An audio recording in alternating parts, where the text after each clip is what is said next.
गुरु प्यारी साध संगत जीओ, सज जाओ प्रेम नाल गुरु साहिब जी की लड़ीवार कथा श्रवण करो जी।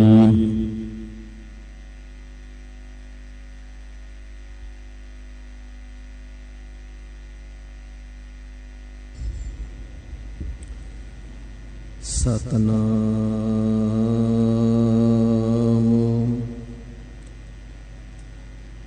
श्री वाहिगुरु साहिब जी।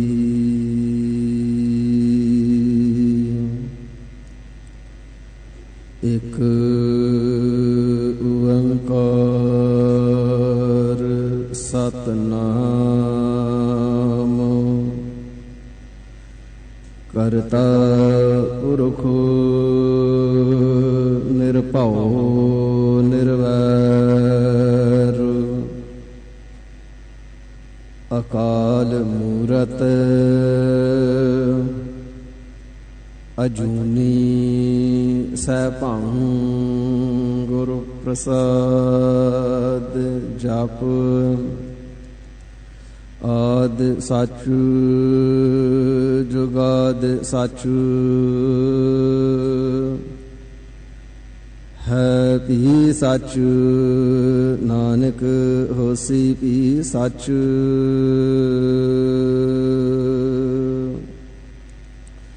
चक्र चिहन अर बरन जात अर पात नहन जिह रूप रंग अर रेख पेख को कह ना सकत किह।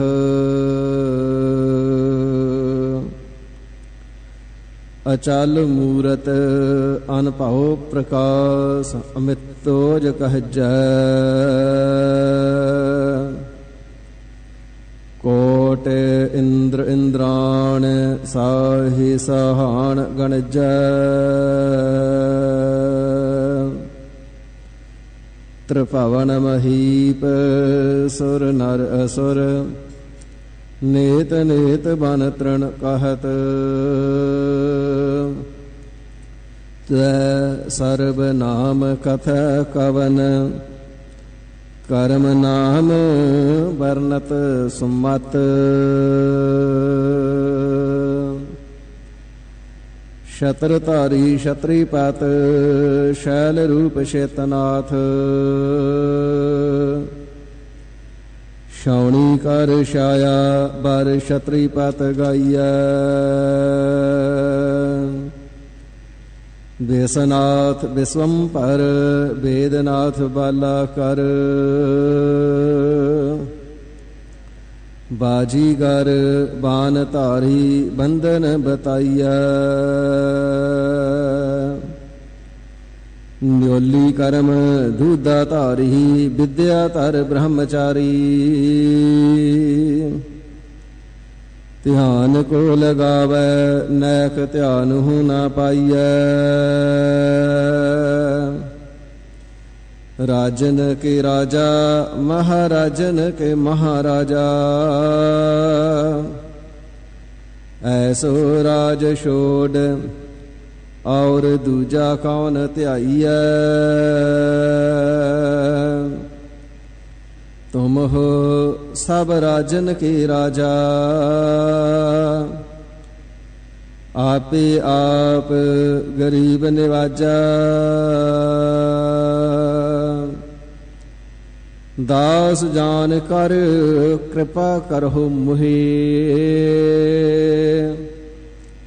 हार परा मैं आन द्वार तुहे। सिमराओ सिमर सिमर सुख पावाओ काल कलेस तन माहि मिटावाओ। सिमराओ जास बिसुम्पर एक नाम जपत अगणित अनेक। वेद पुराण सिमरत सुधाखर कीने राम नाम एक आखर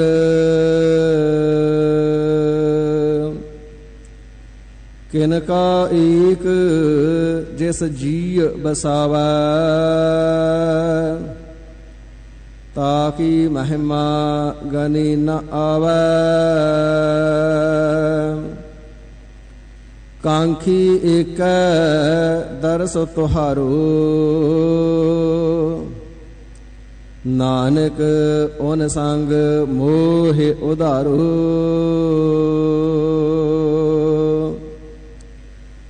जाको हर रंग लागो इस जुग में है सो कहियत है सूरा आत्म जन सगल वसता का जाका सतगुर पूरा ठाकुर गाइय आत्म रंग सरणी पावन नाम त्यावन सहज समावन संग रहाओ जानकी चरण वसह मिरहियर संग पुनीता देही जानकी तूर देहो कृपा निध नानक कै सुख एही वंदना हर वंदना गुण गावहु गोपाल राय रहाओ वड्डा भाग भेटे गुरदेवा कोट पराध मिटे हर सेवा चरण कमल जाका मन रापै सोग अगन तिस जन न व्यापै सागर तरिया साधु संगे निरभाओ नाम जपहु हर रंगे पर धन दोख किश पाप ना फेड़े जम जंदार न आवै नेड़े तृष्णा अगन प्रभ आप बुझाई नानक उदरे प्रभ सरणाई बेसुमार अथाह अगनत अतोला जो बोलावहु त्यो नानक दास बोला जो बुलावहु त्यो नानक दास बोला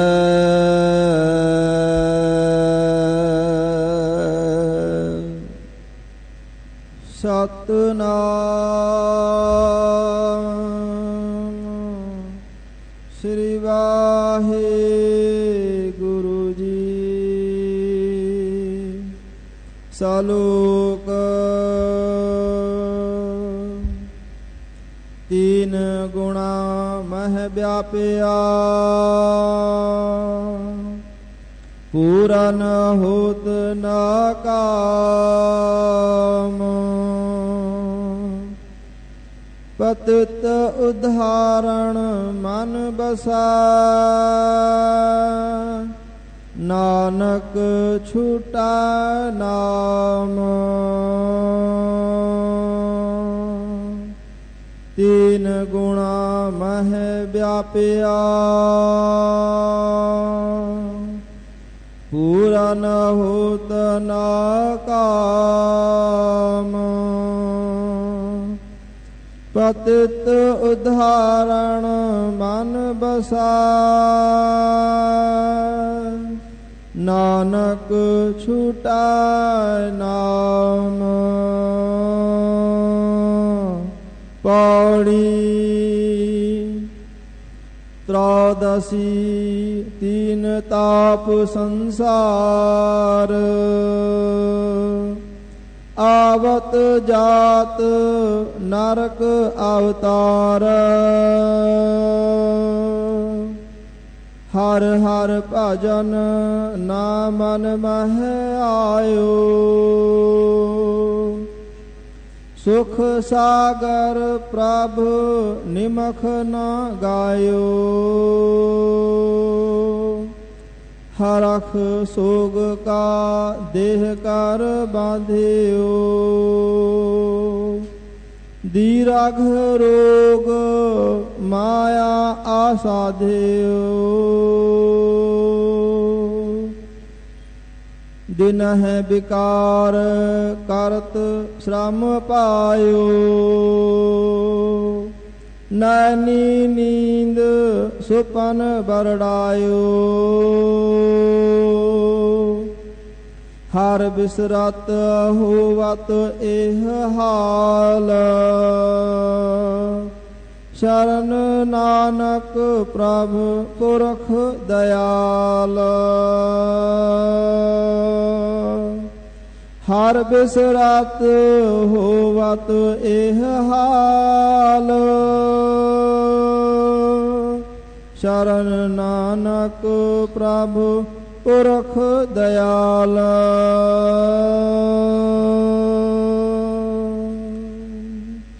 वाहिगुरु जी का खालसा वाहिगुरु जी की फतेह।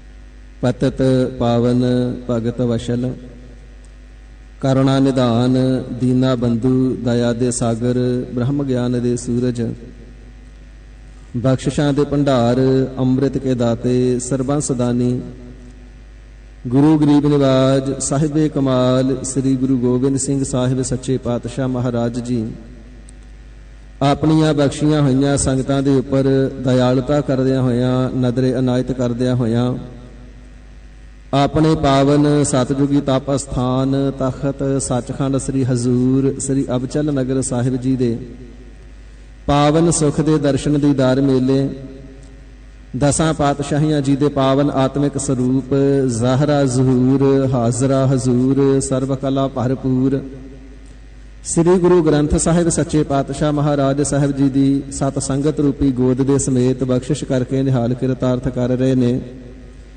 ਜਗਿਆਸੂ ਜਨਾਂ ਨੇ ਸਤਿਗੁਰੂ ਜੀ ਦੇ ਪਿਆਰ ਵਾਲਿਆਂ ਨੇ ਨੇਮ ਵਾਲਿਆਂ ਨੇ ਗੁਰੂ ਕੇ ਦਰਬਾਰ ਵਿਖੇ ਪੁੱਜ ਕਰਕੇ ਹਾਜ਼ਰੀਆਂ ਭਰ ਕੇ ਪਾਵਨ ਅੰਮ੍ਰਿਤਮਈ ਗੁਰਬਾਣੀ ਦੁਆਰਾ ਆਤਮਿਕ ਆਨੰਦ ਨੂੰ ਮਾਣਿਆ ਹੈ।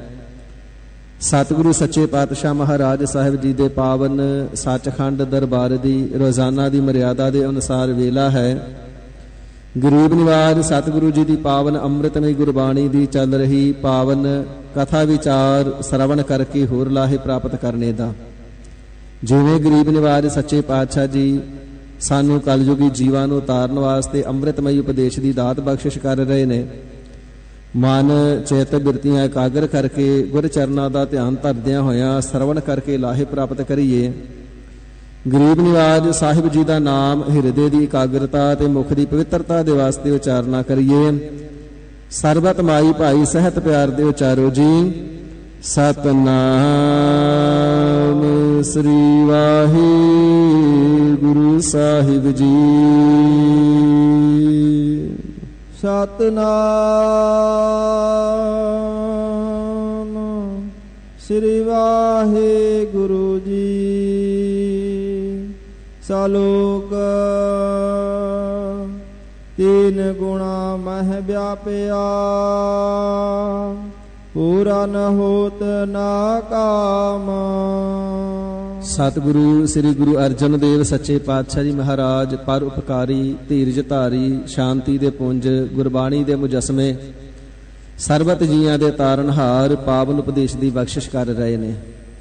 ਬੇਨਤੀ ਕੀਤੀ ਸੱਚੇ ਪਾਤਸ਼ਾਹ ਬੜਾ ਯਤਨ ਕਰਦੇ ਆ ਪਰ ਜਿਹੜੇ ਕਾਰਜ ਨੇ ਅਧੂਰੇ ਹੀ ਰਹਿ ਜਾਂਦੇ ਨੇ, ਪੂਰੇ ਨਹੀਂ ਹੁੰਦੇ। ਗਰੀਬ ਨਿਵਾਜ ਸੱਚੇ ਪਾਤਸ਼ਾਹ ਦੀ ਕਿਰਪਾਲਤਾ ਕਰੋ, ਐਸਾ ਉਪਦੇਸ਼ ਬਖਸ਼ਿਸ਼ ਕਰਨਾ ਕਰੋ ਸਾਨੂੰ ਗਿਆਨ ਹੋ ਆਵੇ ਕਿ ਕਾਰਜ ਕਿਵੇਂ ਸੰਪੰਨ ਹੁੰਦੇ ਨੇ। ਤੇ ਗਰੀਬ ਨਿਵਾਜ ਸਾਰੇ ਕਾਰਜਾਂ ਨੂੰ ਸੰਪੰਨ ਕਰਦਿਆਂ ਹੋਇਆਂ ਮਾਇਆ ਦੀ ਪਕੜ ਤੋਂ ਜਿਵੇਂ ਛੁੱਟ ਜਾਈਏ। ਸਤਿਗੁਰੂ ਸਾਹਿਬ ਜੀ ਫਰਮਾਨ ਕਰਨਾ ਕਰਦੇ ਨੇ ਸ਼ਲੋਕ ਦੇ ਰਾਹੀਂ, ਭਾਈ ਇਹ ਜਿਹੜਾ ਸੰਸਾਰ ਹੈ ਨਾ, ਤਿੰਨਾਂ ਗੁਣਾਂ ਦੇ ਵਿੱਚ ਹੀ ਵਿਆਪ ਰਿਹਾ ਹੈ, ਤਿੰਨਾਂ ਗੁਣਾਂ ਦੇ ਅੰਦਰ ਹੀ ਬੱਝਾ ਹੋਇਆ ਹੈ, ਤਿੰਨਾਂ ਗੁਣਾਂ ਦੇ ਅੰਦਰ ਹੀ ਉਲਝਿਆ ਹੋਇਆ ਹੈ। ਇਹ ਮਾਇਆ ਦੇ ਤਿੰਨ ਗੁਣ ਨੇ ਜੋ ਪ੍ਰਮਾਤਮਾ ਵਾਹਿਗੁਰੂ ਜੀ ਨੇ ਸੰਕਲਪ ਮਾਤਰ ਦੇ ਨਾਲ ਸਬਲ ਮਾਇਆ ਉਤਪੰਨ ਕੀਤੀ ਹੈ ਨਾ, ਰਾਜਗੁਣ, ਤਾਮਗੁਣ, ਸਤਗੁਣ ਕਹੀਐ, ਇਹ ਤੇਰੀ ਸਭ ਮਾਇਆ। ਜਿੰਨਾ ਰਜੋ, ਤਮੋ ਤੇ ਸਤੋ ਤਿੰਨਾਂ ਗੁਣਾਂ ਦੇ ਵਿੱਚ ਸਾਰਾ ਸੰਸਾਰ ਲੱਗਾ ਹੋਇਆ ਹੈ, ਇਹ ਸਾਰੀ ਵਾਹਿਗੁਰੂ ਜੀ ਨੇ ਆਪ ਹੀ ਮਾਇਆ ਵਰਤਾਈ ਹੋਈ ਹੈ ਜਗਤ ਦੇ ਅੰਦਰ।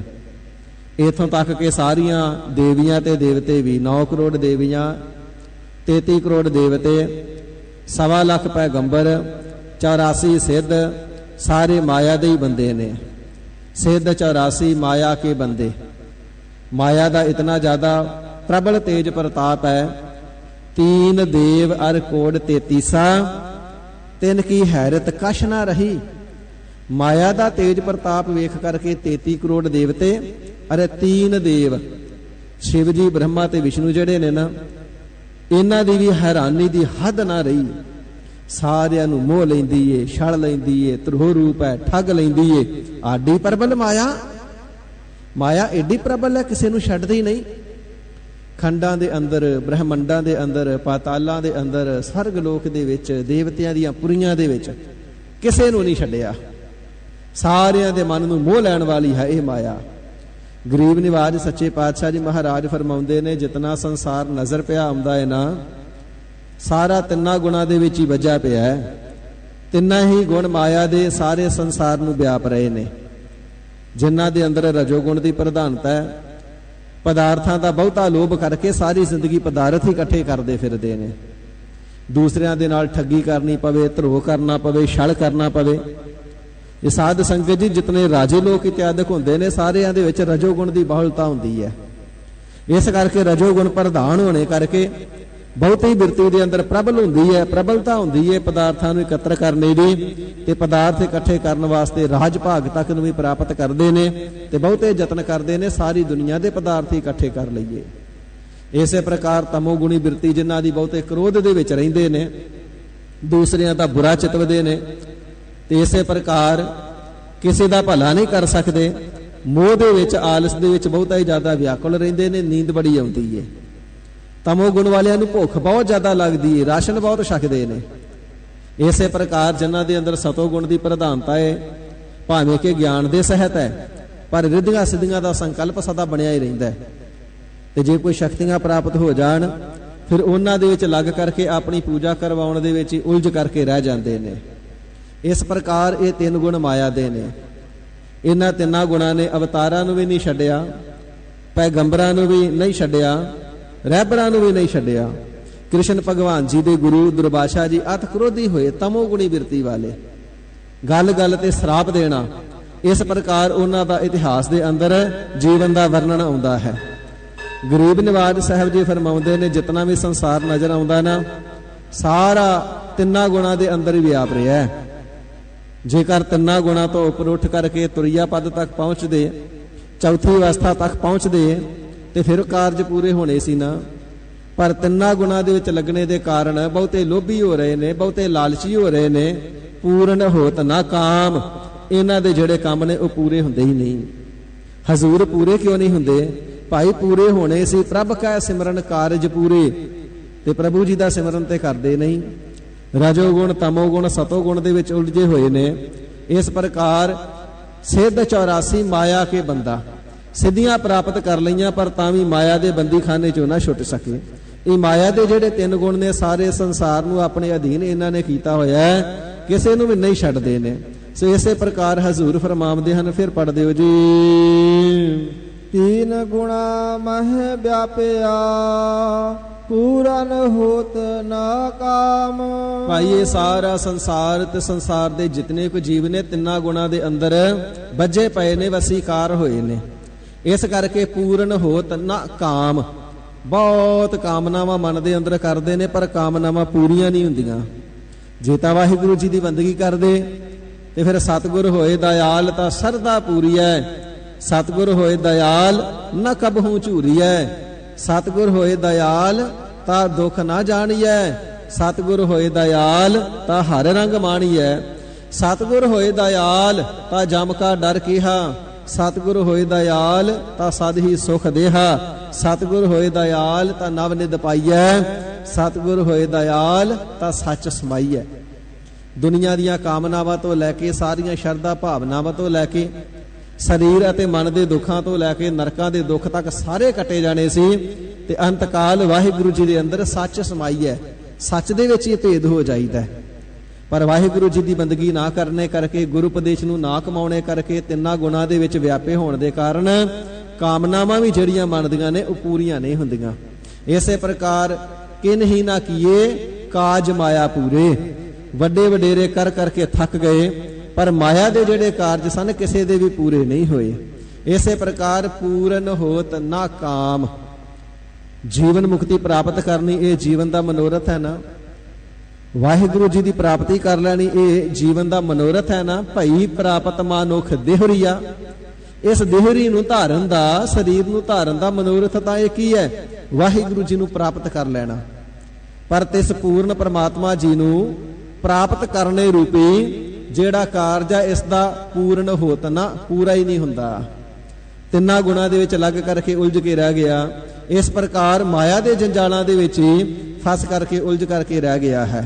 ਰਜੋ ਗੁਣੀ ਹੋ ਕਰਕੇ ਬਹੁਤਾ ਲੋਭੀ ਹੋ ਗਿਆ। ਤਮੋ ਗੁਣੀ ਹੋ ਕਰਕੇ ਬਹੁਤਿਆਂ ਨੂੰ ਦੁੱਖ ਦਿੰਦਾ ਹੈ। ਕਿਸੇ ਦੇ ਨਾਲ ਲੜਾਈ ਕਰ ਲਈ, ਕਿਸੇ ਦਾ ਸਿਰ ਪਾੜਤਾ, ਕਿਸੇ ਤੋਂ ਆਪਣਾ ਪੜਵਾ ਲਿਆ, ਕਿਸੇ ਦੇ ਸੱਟ ਲਾਈ, ਕਿਸੇ ਤੋਂ ਖਾ ਲਈ।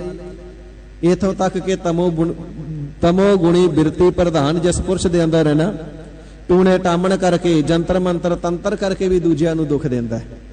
ਇਸੇ ਪ੍ਰਕਾਰ ਪ੍ਰੇਤ ਇਤਿਆਦਿਕ ਕਿਸੇ ਨੂੰ ਚੰਬੇੜ ਕਰਕੇ, ਲਗਾ ਕਰਕੇ ਦੁੱਖ ਦਿੰਦਾ ਹੈ।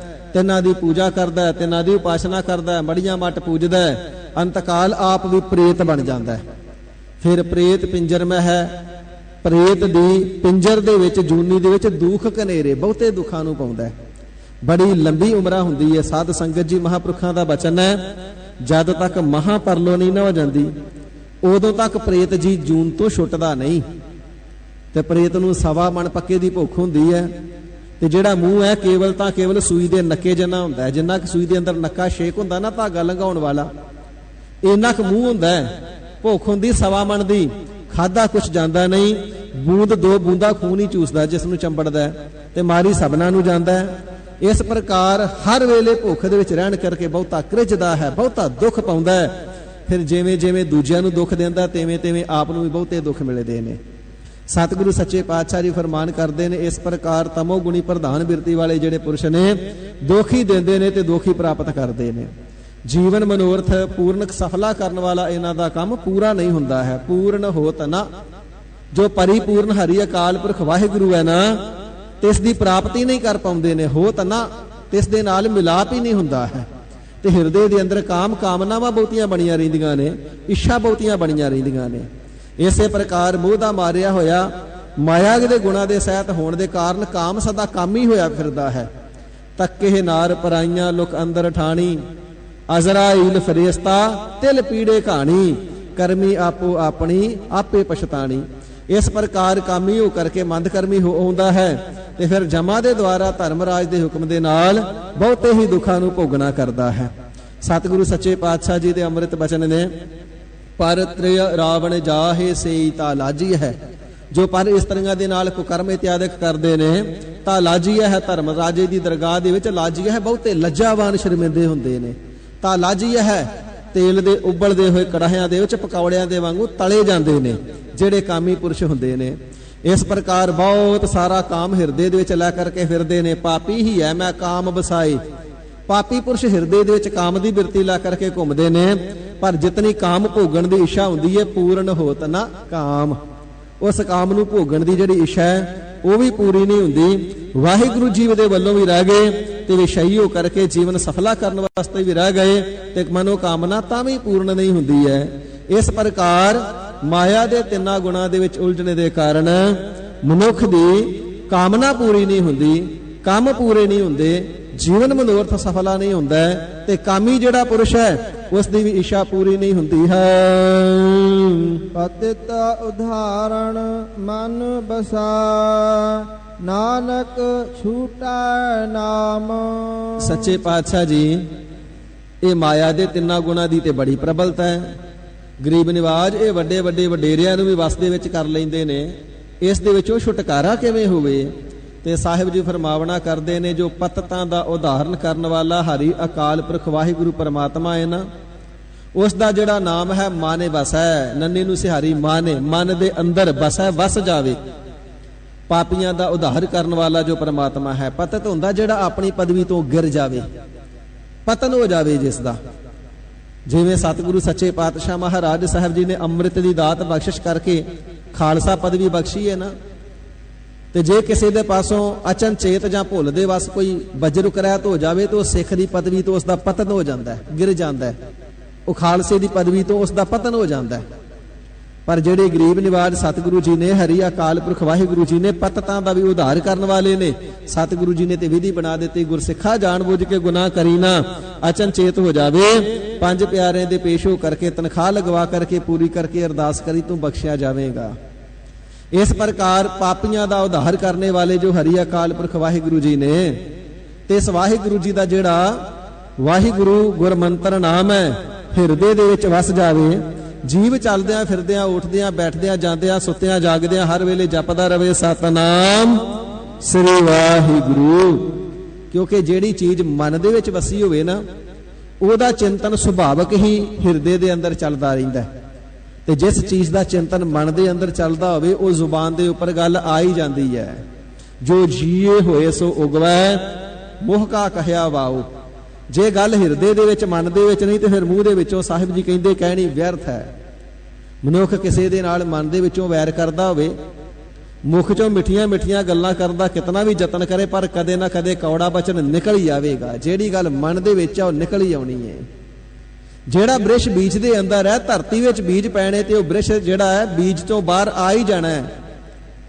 ਹਿਰਦੇ ਰੂਪੀ ਧਰਤੀ ਦੇ ਵਿੱਚ ਸੰਕਲਪਾਂ ਵਿਕਲਪਾਂ ਰੂਪੀ ਜਿਹੜੇ ਬੀਜ ਨੇ ਨਾ, ਬੂਲ ਰੂਪ ਹੋ ਕਰਕੇ ਬ੍ਰਿਸ਼ਾਂ ਵਾਂਗੂ ਜ਼ੁਬਾਨ ਰਾਹੀਂ ਬਾਹਰ ਆ ਹੀ ਜਾਂਦੇ ਨੇ। ਹਜ਼ੂਰ ਪਾਤਸ਼ਾਹ ਜੀ ਫਰਮਾਨ ਕਰਨਾ ਕਰਦੇ ਨੇ, ਜਿਸ ਵੇਲੇ ਵਾਹਿਗੁਰੂ ਜੀ ਦਾ ਨਾਮ ਹਿਰਦੇ ਦੇ ਵਿੱਚ ਵਸ ਜਾਵੇ ਨਾ, ਫਿਰ ਮੁਖ ਚੋਂ ਸੁਭਾਵਕ ਹੀ ਉਚਾਰਨ ਹੁੰਦਾ ਹੈ, ਉਚਾਰਿਆ ਜਾਂਦਾ ਹੈ, ਜਪਿਆ ਜਾਂਦਾ ਹੈ, ਹਿਰਦੇ ਅੰਦਰ ਆਰਾਧਿਆ ਜਾਂਦਾ ਹੈ। ਤੇ ਛੁੱਟਦਾ ਤਾਂ ਹੈ ਪਾਪੀਆਂ ਦਾ ਉਧਾਰਨ ਕਰਨੇ ਵਾਲਾ ਜੋ ਪਰਮਾਤਮਾ ਜੀ ਦਾ ਨਾਮ ਹੈ, ਉਹ ਵਾਹਿਗੁਰੂ ਜੀ ਦਾ ਨਾਮ ਮਨ ਦੇ ਵਿੱਚ ਵਸ ਜਾਵੇ। ਜਿਸ ਪ੍ਰਕਾਰ ਸੂਰਜ ਚੜ ਜਾਵੇ ਤੇ ਰਾਤਰੀ ਦਾ ਹਨੇਰਾ ਟਿਕ ਨਹੀਂ ਨਾ ਸਕਦਾ, ਸਥਿਰ ਨਹੀਂ ਰਹਿ ਸਕਦਾ। ਕੋਈ ਯਤਨ ਨਹੀਂ ਕਰਨਾ ਪੈਂਦਾ, ਹਨੇਰੇ ਨੂੰ ਭਜਾਉਣਾ ਨਹੀਂ ਪੈਂਦਾ ਕਿ ਸੂਰਜ ਆ ਗਿਆ ਤੂੰ ਭੱਜ ਜਾ ਦੌੜ ਜਾ। ਜਦੋਂ ਪ੍ਰਕਾਸ਼ ਹੁੰਦਾ ਤੇ ਹਨੇਰੇ ਦਾ ਆਪਣੇ ਆਪ ਹੀ ਭਾਵ ਹੋ ਜਾਂਦਾ ਹੈ। ਇਸੇ ਪ੍ਰਕਾਰ ਮਾਇਆ ਨੂੰ ਕਿਸੇ ਪ੍ਰਕਾਰ ਫਿਰ ਯਤਨ ਕਰਕੇ ਦੜਾਉਣ ਦੀ ਲੋੜ ਨਹੀਂ ਪੈਂਦੀ ਕਿ ਮੇਰੇ ਹਿਰਦੇ ਦੇ ਵਿੱਚੋਂ ਭੱਜ ਜਾ। ਜਦੋਂ ਵਾਹਿਗੁਰੂ ਜੀ ਦਾ ਨਾਮ ਹਿਰਦੇ ਦੇ ਅੰਦਰ ਵਸ ਗਿਆ, ਫਿਰ ਮਾਇਆ ਦੇ ਜਿਹੜੇ ਤਿੰਨੇ ਗੁਣ ਨੇ ਆਪੇ ਹੀ ਉਥੋਂ ਅਭਾਵ ਹੋ ਜਾਂਦੇ ਨੇ, ਮਿਟ ਜਾਂਦੇ ਨੇ। ਸਾਹਿਬ ਜੀ ਫਰਮਾਨ ਕਰਨਾ ਕਰਦੇ ਨੇ, ਇਹ ਭਾਈ ਗੁਰਸਿੱਖੋ, ਵਾਹਿਗੁਰੂ ਜੀ ਦੇ ਨਾਮ ਨੂੰ ਹਿਰਦੇ ਦੇ ਅੰਦਰ ਧਾਰਨ ਕਰਨੇ ਦੇ ਨਾਲ ਜਿਹੜਾ ਜੀਵ ਹੈ ਤਿੰਨਾਂ ਗੁਣਾਂ ਤੋਂ ਛੁੱਟ ਜਾਂਦਾ ਹੈ। ਜਦੋਂ ਸੁਭਾਵਕ ਹੀ ਵਾਹਿਗੁਰੂ ਜੀ ਦੇ ਨਾਮ ਨੂੰ ਜਪਣਾ ਕਰਦਾ ਹੈ ਤਾਂ ਮਾਇਆ ਤੋਂ ਛੁਟਕਾਰਾ ਹੁੰਦਾ ਹੈ। ਇਸ ਦਾ ਪੌੜੀ ਤ੍ਰਾਦਸੀ ਤੀਨ ਤਾਪ ਸੰਸਾਰ। ਪੌੜੀ ਕਾਵ ਰਚਨਾ ਅਨੁਸਾਰ ਛੰਦ ਦੀ ਚਾਲ ਇੱਕ ਛੰਦ ਦਾ ਨਾਮ ਹੈ। ਹਜ਼ੂਰ 12 ਥਿੱਤਾਂ ਤੱਕ ਉਪਦੇਸ਼ ਦਿੱਤਾ ਹੈ, 13ਵੀਂ ਥਿੱਤ ਦੁਆਰਾ ਵੀ ਕਿਰਪਾ ਕਰੋ। ਪਾਤਸ਼ਾਹ ਜੀ ਫਰਮਾਵਣਾ ਕਰਦੇ ਨੇ, ਤ੍ਰੌਦਸੀ ਭਾਈ ਤੀਸਰੀ ਥਿੱਤ ਦੇ ਦੁਆਰਾ ਉਪਦੇਸ਼, ਤੀਨ ਤਾਪ ਸੰਸਾਰ। ਜਿਹੜੇ ਸੰਸਾਰ ਦੇ ਜੀਵ ਨੇ ਨਾ, ਇਹਨਾਂ ਨੂੰ ਤਿੰਨ ਤਾਪ ਵਿਆਪਦੇ ਨੇ। ਜਿਵੇਂ ਮਾਇਆ ਦੇ ਤਿੰਨ ਗੁਣ ਨੇ, ਰਜੋ ਗੁਣ, ਤਮੋ ਗੁਣ, ਸਤੋ ਗੁਣ, ਇਵੇਂ ਹੀ ਤਿੰਨ ਤਾਪ ਕਿਹੜੇ ਨੇ? ਆਦੀ, ਵਿਆਧੀ ਤੇ ਉਪਾਧੀ। ਆਦੀ ਮਨ ਦੇ ਰੋਗ ਨੇ, ਵਿਆਧੀ ਤਨ ਦੇ ਰੋਗ ਨੇ, ਉਪਾਧੀ ਅਚਨਚੇਤ ਵਿਪਤਾ ਪੈ ਜਾਣੀ, ਲੜਾਈ ਹੋ ਜਾਣੀ, ਸੱਟ ਲੱਗ ਜਾਣੀ, ਐਕਸੀਡੈਂਟ ਹੋ ਜਾਣਾ ਇਤਿਆਦਿਕ। ਇਸੇ ਪ੍ਰਕਾਰ ਸਤਿਗੁਰੂ ਸੱਚੇ ਪਾਤਸ਼ਾਹ ਜੀ ਫਰਮਾਵਣਾ ਕਰਦੇ ਨੇ, ਭਾਈ ਤਿੰਨਾਂ ਹੀ ਤਾਪਾਂ ਦੇ ਅੰਦਰ ਜਿਹੜਾ ਸੰਸਾਰ ਹੈ ਉਹ ਉਰਜਿਆ ਹੋਇਆ ਹੈ, ਲੱਗਾ ਹੋਇਆ, ਡੁੱਬਾ ਹੋਇਆ ਹੈ। ਆਵਤ ਜਾਤ ਨਰਕ ਅਵਤਾਰ। ਤਿੰਨਾਂ ਗੁਣਾਂ ਦੇ ਵਿੱਚ ਬੱਝਾ ਹੋਣ ਦੇ ਕਾਰਨ ਆਵਤ ਜਨਮ ਲੈ ਲੈ ਕੇ ਬਾਰ-ਬਾਰ ਆਉਂਦਾ ਹੈ, ਮਰ ਮਰ ਕੇ ਬਾਰ-ਬਾਰ ਜਾਂਦਾ ਹੈ। ਆਪਣੇ ਕੀਤੇ ਹੋਏ ਕਰਮਾਂ ਦੇ ਫਲ ਨੂੰ, ਦੁੱਖ ਨੂੰ ਭੋਗਣ ਵਾਸਤੇ ਨਰਕਾਂ ਦੇ ਵਿੱਚ ਪੈਂਦਾ ਹੈ। ਨਰਕ ਅਵਤਾਰ ਨਰਕਾਂ ਦੇ ਵਿੱਚ ਉਤਰਦਾ ਹੈ। ਨਰਕਾਂ ਦੇ ਦੁੱਖ ਨੂੰ ਭੋਗਣ ਤੋਂ ਬਾਅਦ ਅਵਤਾਰ ਫਿਰ ਧਰਤੀ ਤੇ ਉਤਰਦਾ ਹੈ, ਫਿਰ ਜੂਨੀਆਂ ਦੇ ਵਿੱਚ ਆਉਂਦਾ ਹੈ। ਇਵੇਂ ਇਸ ਦਾ ਜਿਹੜਾ ਦੁੱਖ ਹੈ ਮਿਟਦਾ ਨਹੀਂ।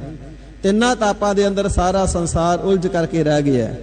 ਵੱਡੇ ਵੱਡੇ ਦੁਨੀਆ ਦੇ ਉੱਪਰ ਯੋਧੇ ਆਏ, ਸੂਰਮੇ ਆਏ, ਬਲਵਾਨ ਆਏ, ਰਾਵਣ ਵਰਗੇ ਬਲੀ ਵੀ ਆਏ, ਪਰ ਇਸ ਪ੍ਰਕਾਰ ਤਿੰਨਾਂ ਗੁਣਾਂ ਦੇ ਵਿੱਚੋਂ ਕਿਸੇ ਦਾ ਛੁਟਕਾਰਾ ਨਹੀਂ ਹੋਇਆ ਤੇ ਆਦਿ ਵਿਆਧੀ ਉਪਾਧੀ ਦੇ ਕਲੇਸ਼ ਵੀ ਤਿੰਨਾਂ ਦੇ ਮਿਟੇ ਨਹੀਂ। ਸਤਿਗੁਰੂ ਸੱਚੇ ਪਾਤਸ਼ਾਹ ਮਹਾਰਾਜ ਜੀ ਫਰਮਾਨ ਕਰਨਾ ਕਰਦੇ ਨੇ, ਭਾਈ ਵਾਹਿਗੁਰੂ ਜੀ ਦੀ ਬੰਦਗੀ ਹੈ ਜਿਹੜਾ ਸਾਰੇ ਔਗਣਾਂ ਨੂੰ, ਸਾਰੇ ਗੁਨਾਹਾਂ ਨੂੰ ਬਖਸ਼ ਦੇਣ ਵਾਲੀ ਏ, ਬਖਸ਼ਾ ਦੇਣ ਵਾਲੀ ਏ, ਤੇ ਜੀਵ ਜਿਹੜਾ ਹੈ ਫਿਰ ਜੰਮਦਾ ਮਰਦਾ ਨਹੀਂ। ਨਹੀਂ ਤਾਂ ਸੰਸਾਰ ਐਸਾ ਹੈ, ਰਜੋ ਗੁਣੀ ਤਮੋ ਗੁਣੀ ਬਿਰਤੀ ਹੋਣ ਦੇ ਕਾਰਨ ਨਰਕਾਂ ਦੇ ਵਿੱਚ ਜਾ ਕਰਕੇ ਦੁੱਖ ਭੋਗਦਾ ਹੈ। ਸਤੋ ਗੁਣੀ ਬਿਰਤੀ ਦੀ ਪ੍ਰਧਾਨਤਾ ਹੋਵੇ, ਜੇਕਰ ਦੇਵ ਵੀ ਬਣ ਜਾਵੇ, ਦੇਵਤਾ ਬਣ ਜਾਵੇ, ਜਕਸ਼ ਕਿੰਨਰ ਪਿਚਾਸ ਗੰਧਰਵ ਦੀ ਪ੍ਰਾਪਤੀ ਵੀ ਕਰ ਲਵੇ, ਤੇ ਇਸ ਪਦਵੀ ਨੂੰ ਪਾ ਕਰਕੇ ਵੀ ਫਿਰ ਪੁੰਨ ਕਰਮ ਸਮਾਪਤ ਹੋਣ ਤੇ ਅਵਤਾਰ ਧਰਤੀ ਤੇ ਉਤਰਦਾ ਹੈ, ਜੂਨਾਂ ਦੇ ਵਿੱਚ ਆਉਂਦਾ ਹੈ। ਜਿਸ ਪ੍ਰਕਾਰ ਸਾਧ ਸੰਗਤ ਜੀ ਸਤਿਗੁਰੂ ਹਰਗੋਬਿੰਦ ਸਾਹਿਬ ਜੀ ਨੇ ਜੋ ਕਿ ਗੰਧਰਵੀ ਦਾ ਉਧਾਰ ਕੀਤਾ ਸੀ ਨਾ, ਜੋ ਸਵਰਗ ਲੋਕ ਦੇ ਵਿੱਚੋਂ ਆਈ ਸੀ, ਪ੍ਰਿਥੀ ਚੰਦ ਨੇ ਸਤਿਗੁਰੂ ਅਰਜਨ ਦੇਵ ਸੱਚੇ ਪਾਤਸ਼ਾਹ ਮਹਾਰਾਜ ਸਾਹਿਬ ਜੀ ਦੇ ਨਾਲ ਬਹੁਤੀ ਵੱਡੀ ਭਾਰੀ ਈਰਖਾ ਕੀਤੀ ਤੇ ਆਪਣੀ ਘਰ ਵਾਲੀ ਕਰਮੋ ਨੂੰ ਕਹਿਣਾ ਕੀਤਾ, ਇਹਨਾਂ ਦੇ ਘਰ ਵਿੱਚ ਪੁੱਤਰ ਨਹੀਂ ਹੋਵੇਗਾ, ਔਲਾਦ ਨਹੀਂ ਹੋਵੇਗੀ, ਇਹ ਸੰਸਾਰ ਤੋਂ ਬੇ ਔਲਾਦੇ ਹੀ ਜਾਣਗੇ, ਤੇ ਜਦੋਂ ਇਹਨਾਂ ਦਾ ਸਰੀਰ ਛੁੱਟੇਗਾ ਫਿਰ ਸਾਡਾ ਪੁੱਤ ਮਿਹਰਬਾਨ ਗੁਰੂ ਬਣੂਗਾ, ਫਿਰ ਅਸੀਂ ਗੁਰੂ ਕੇ ਹੋ ਜਾਵਾਂਗੇ, ਫਿਰ ਸਾਨੂੰ ਮੱਥੇ ਟੇਕਣਗੇ, ਸਾਨੂੰ ਭੇਟਾਵਾਂ ਆਉਣਗੀਆਂ, ਸਾਰਾ ਸੰਸਾਰ ਸਾਨੂੰ ਗੁਰੂ ਮੰਨੂਗਾ। ਪਰ ਹਰੀ ਅਕਾਲ ਪੁਰਖ ਵਾਹਿਗੁਰੂ ਜੀ ਨੂੰ ਜਿਵੇਂ ਭਾਉਂਦਾ ਹੈ, ਸਤਿਗੁਰੂ ਅਰਜਨ ਦੇਵ ਸੱਚੇ ਪਾਤਸ਼ਾਹ ਮਹਾਰਾਜ ਸਾਹਿਬ ਜੀ ਦੇ ਗ੍ਰਹਿ ਵਿਖੇ ਮਾਤਾ ਗੰਗਾ ਜੀ ਦੀ ਕੁੱਖ ਤੋਂ ਬਾਬਾ ਬੁੱਢਾ ਸਾਹਿਬ ਜੀ ਦੇ ਬਚਨ ਦੇ ਨਾਲ ਸਤਿਗੁਰੂ ਸ੍ਰੀ ਗੁਰੂ ਹਰਗੋਬਿੰਦ ਸਾਹਿਬ ਜੀ ਦਾ ਅਵਤਾਰ ਹੋਇਆ ਹੈ। ਤੇ ਜਿਸ ਵੇਲੇ ਅਵਤਾਰ ਹੋਇਆ ਹੈ, ਸਤਿਗੁਰੂ ਸੱਚੇ ਪਾਤਸ਼ਾਹ ਜੀ ਵਡਾਲੀ ਨਗਰ ਦੇ ਵਿੱਚ ਵਸਦੇ ਸਨ। ਸਤਿਗੁਰੂ ਜੀ ਦੇ ਉੱਥੇ ਵਸਣੇ ਦੇ ਕਾਰਨ ਨਾਮ ਗੁਰੂ ਕੀ ਵਡਾਲੀ ਹੋ ਗਿਆ। ਤੇ ਜਿਸ ਵੇਲੇ ਗੁਰੂ ਕੀ ਵਡਾਲੀ ਤੋਂ ਸ੍ਰੀ ਅੰਮ੍ਰਿਤਸਰ ਸਾਹਿਬ ਸੁਨੇਹਾ ਆਇਆ ਹੈ, ਸੰਗਤਾਂ ਦੇ ਰਾਹੀਂ ਪਤਾ ਲੱਗਿਆ ਹੈ ਬਾਬਾ ਪ੍ਰਿਥੀ ਚੰਦ ਜੀ ਨੂੰ ਕਿ ਸਾਡੇ ਸਰੀਰ ਕਰਕੇ, ਉਮਰ ਕਰਕੇ ਛੋਡੇ ਭਰਾਤਾ ਜਗਤ ਗੁਰੂ ਸ੍ਰੀ ਗੁਰੂ ਅਰਜਨ ਦੇਵ ਸਾਹਿਬ ਜੀ ਦੇ ਗ੍ਰਹਿ ਵਿਖੇ ਪੁੱਤਰ ਨੇ ਅਵਤਾਰ ਧਾਰਿਆ ਹੈ, ਅਤਿਅੰਤ ਦੁਖੀ ਹੋਇਆ ਹੈ। ਇਸ ਦੀ ਘਰ ਵਾਲੀ ਕਰਮੋ ਕਹਿਣ ਲੱਗੀ, ਤੁਸਾਂ ਤੇ ਬਚਨ ਕੀਤਾ ਸੀ, ਬੜੇ ਮਾਣ ਦੇ ਨਾਲ ਕਿਹਾ ਸੀ, ਮੈਂ ਸਰਾਪ ਦੇਣਾ ਇਹਨਾਂ ਦੇ ਘਰ ਪੁੱਤਰ ਨਹੀਂ ਹੋਵੇਗਾ, ਪਰ ਉਹਨਾਂ ਦੇ ਘਰ ਵਿੱਚ ਤਾਂ ਸਾਹਿਬਜ਼ਾਦੇ ਨੇ ਅਵਤਾਰ ਲੈ ਲਿਆ ਹੈ। ਕ੍ਰੋਧ ਦਾ ਤੇ ਈਰਖਾ ਦਾ ਭਰਿਆ ਹੋਇਆ ਕਹਿਣ ਲੱਗਾ, ਤਾਂ ਕੀ ਹੋਇਆ ਜੇ ਜਨਮ ਲੈ ਲਿਆ ਤੇ ਅਸੀਂ ਜਿਉਣ ਹੀ ਨਹੀਂ ਦੇਣਾ, ਮਾਰ ਦਿਆਂਗੇ ਉਸ ਨੂੰ। ਬਹੁਤਾ ਜ਼ਿਆਦਾ ਹਿਰਦੇ ਦੇ ਅੰਦਰ ਈਰਖਾ ਅਤੇ ਕ੍ਰੋਧ ਨੂੰ ਧਾਰਨ ਕਰਕੇ ਸਾਧ ਸੰਗਤ ਜੀ ਫਿਰ ਯਤਨ ਕਰਨ ਲੱਗਾ। ਤੇ ਇਸ ਦੀ ਜਿਹੜੀ ਘਰ ਵਾਲੀ ਕਰਮੋ ਸੀ ਨਾ ਪ੍ਰਿਥੀ ਚੰਦ ਜੀ ਦੀ, ਅੰਮ੍ਰਿਤਸਰ ਸ਼ਹਿਰ ਦੇ ਵਿੱਚ ਇੱਕ ਦਾਈ ਸੀ, ਦਾਈ ਦੀ ਕਿਰਤ ਕਰਨ ਵਾਲੀ ਆਪਣੀ ਦਾਸੀ ਨੂੰ ਉਸ ਦੇ ਕੋਲ ਭੇਜਿਆ। ਕਹਿਣ ਲੱਗੀ, ਜਾ ਜਿਵੇਂ ਕਿਵੇਂ ਕਰਕੇ ਉਸ ਨੂੰ ਮੇਰੇ ਕੋਲ ਲੈ ਕੇ ਆ। ਕਰਮੋ ਦੀ ਦਾਸੀ ਅੰਮ੍ਰਿਤਸਰ ਸਾਹਿਬ ਸ਼ਹਿਰ ਦੀ ਦਾਈ ਨੂੰ ਕਰਮੋ ਦੇ ਕੋਲ ਲੈ ਕਰਕੇ ਆਈਏ ਤੇ ਕਰਮੋ ਨੇ ਹੌਕਾ ਭਰ ਕਰਕੇ ਕਹਿਣਾ ਕੀਤਾ, ਮੈਂ ਤੇਰੇ ਸਾਰੇ ਕਾਰਜ ਸਵਾਰ ਦੇਵਾਂਗੀ। ਘਰ ਘਰ ਜਾ ਕਰਕੇ ਸੋ ਮੈਲਾ ਕੰਮ, ਸ਼ੂਦਰਾਂ ਵਾਲਾ ਕੰਮ ਕਰਦੀ ਏ, ਗਲੀਜ ਕੰਮ ਕਰਦੀ ਏ, ਹੱਥ ਅਪਵਿੱਤਰ ਰਹਿੰਦੇ ਨੇ, ਬੱਚਿਆਂ ਦਾ ਮਲ ਮੂਤਰ ਜਾ ਕਰਕੇ ਗੰਦਗੀ ਸਾਫ਼ ਕਰਦੀ ਏ, ਬੀਬੀਆਂ ਨੂੰ ਘੁੱਟਦੀ, ਮੁੱਠੀ ਚਾਪੀ ਕਰਦੀ। ਕੀ ਮਿਲਦਾ ਤੈਨੂੰ?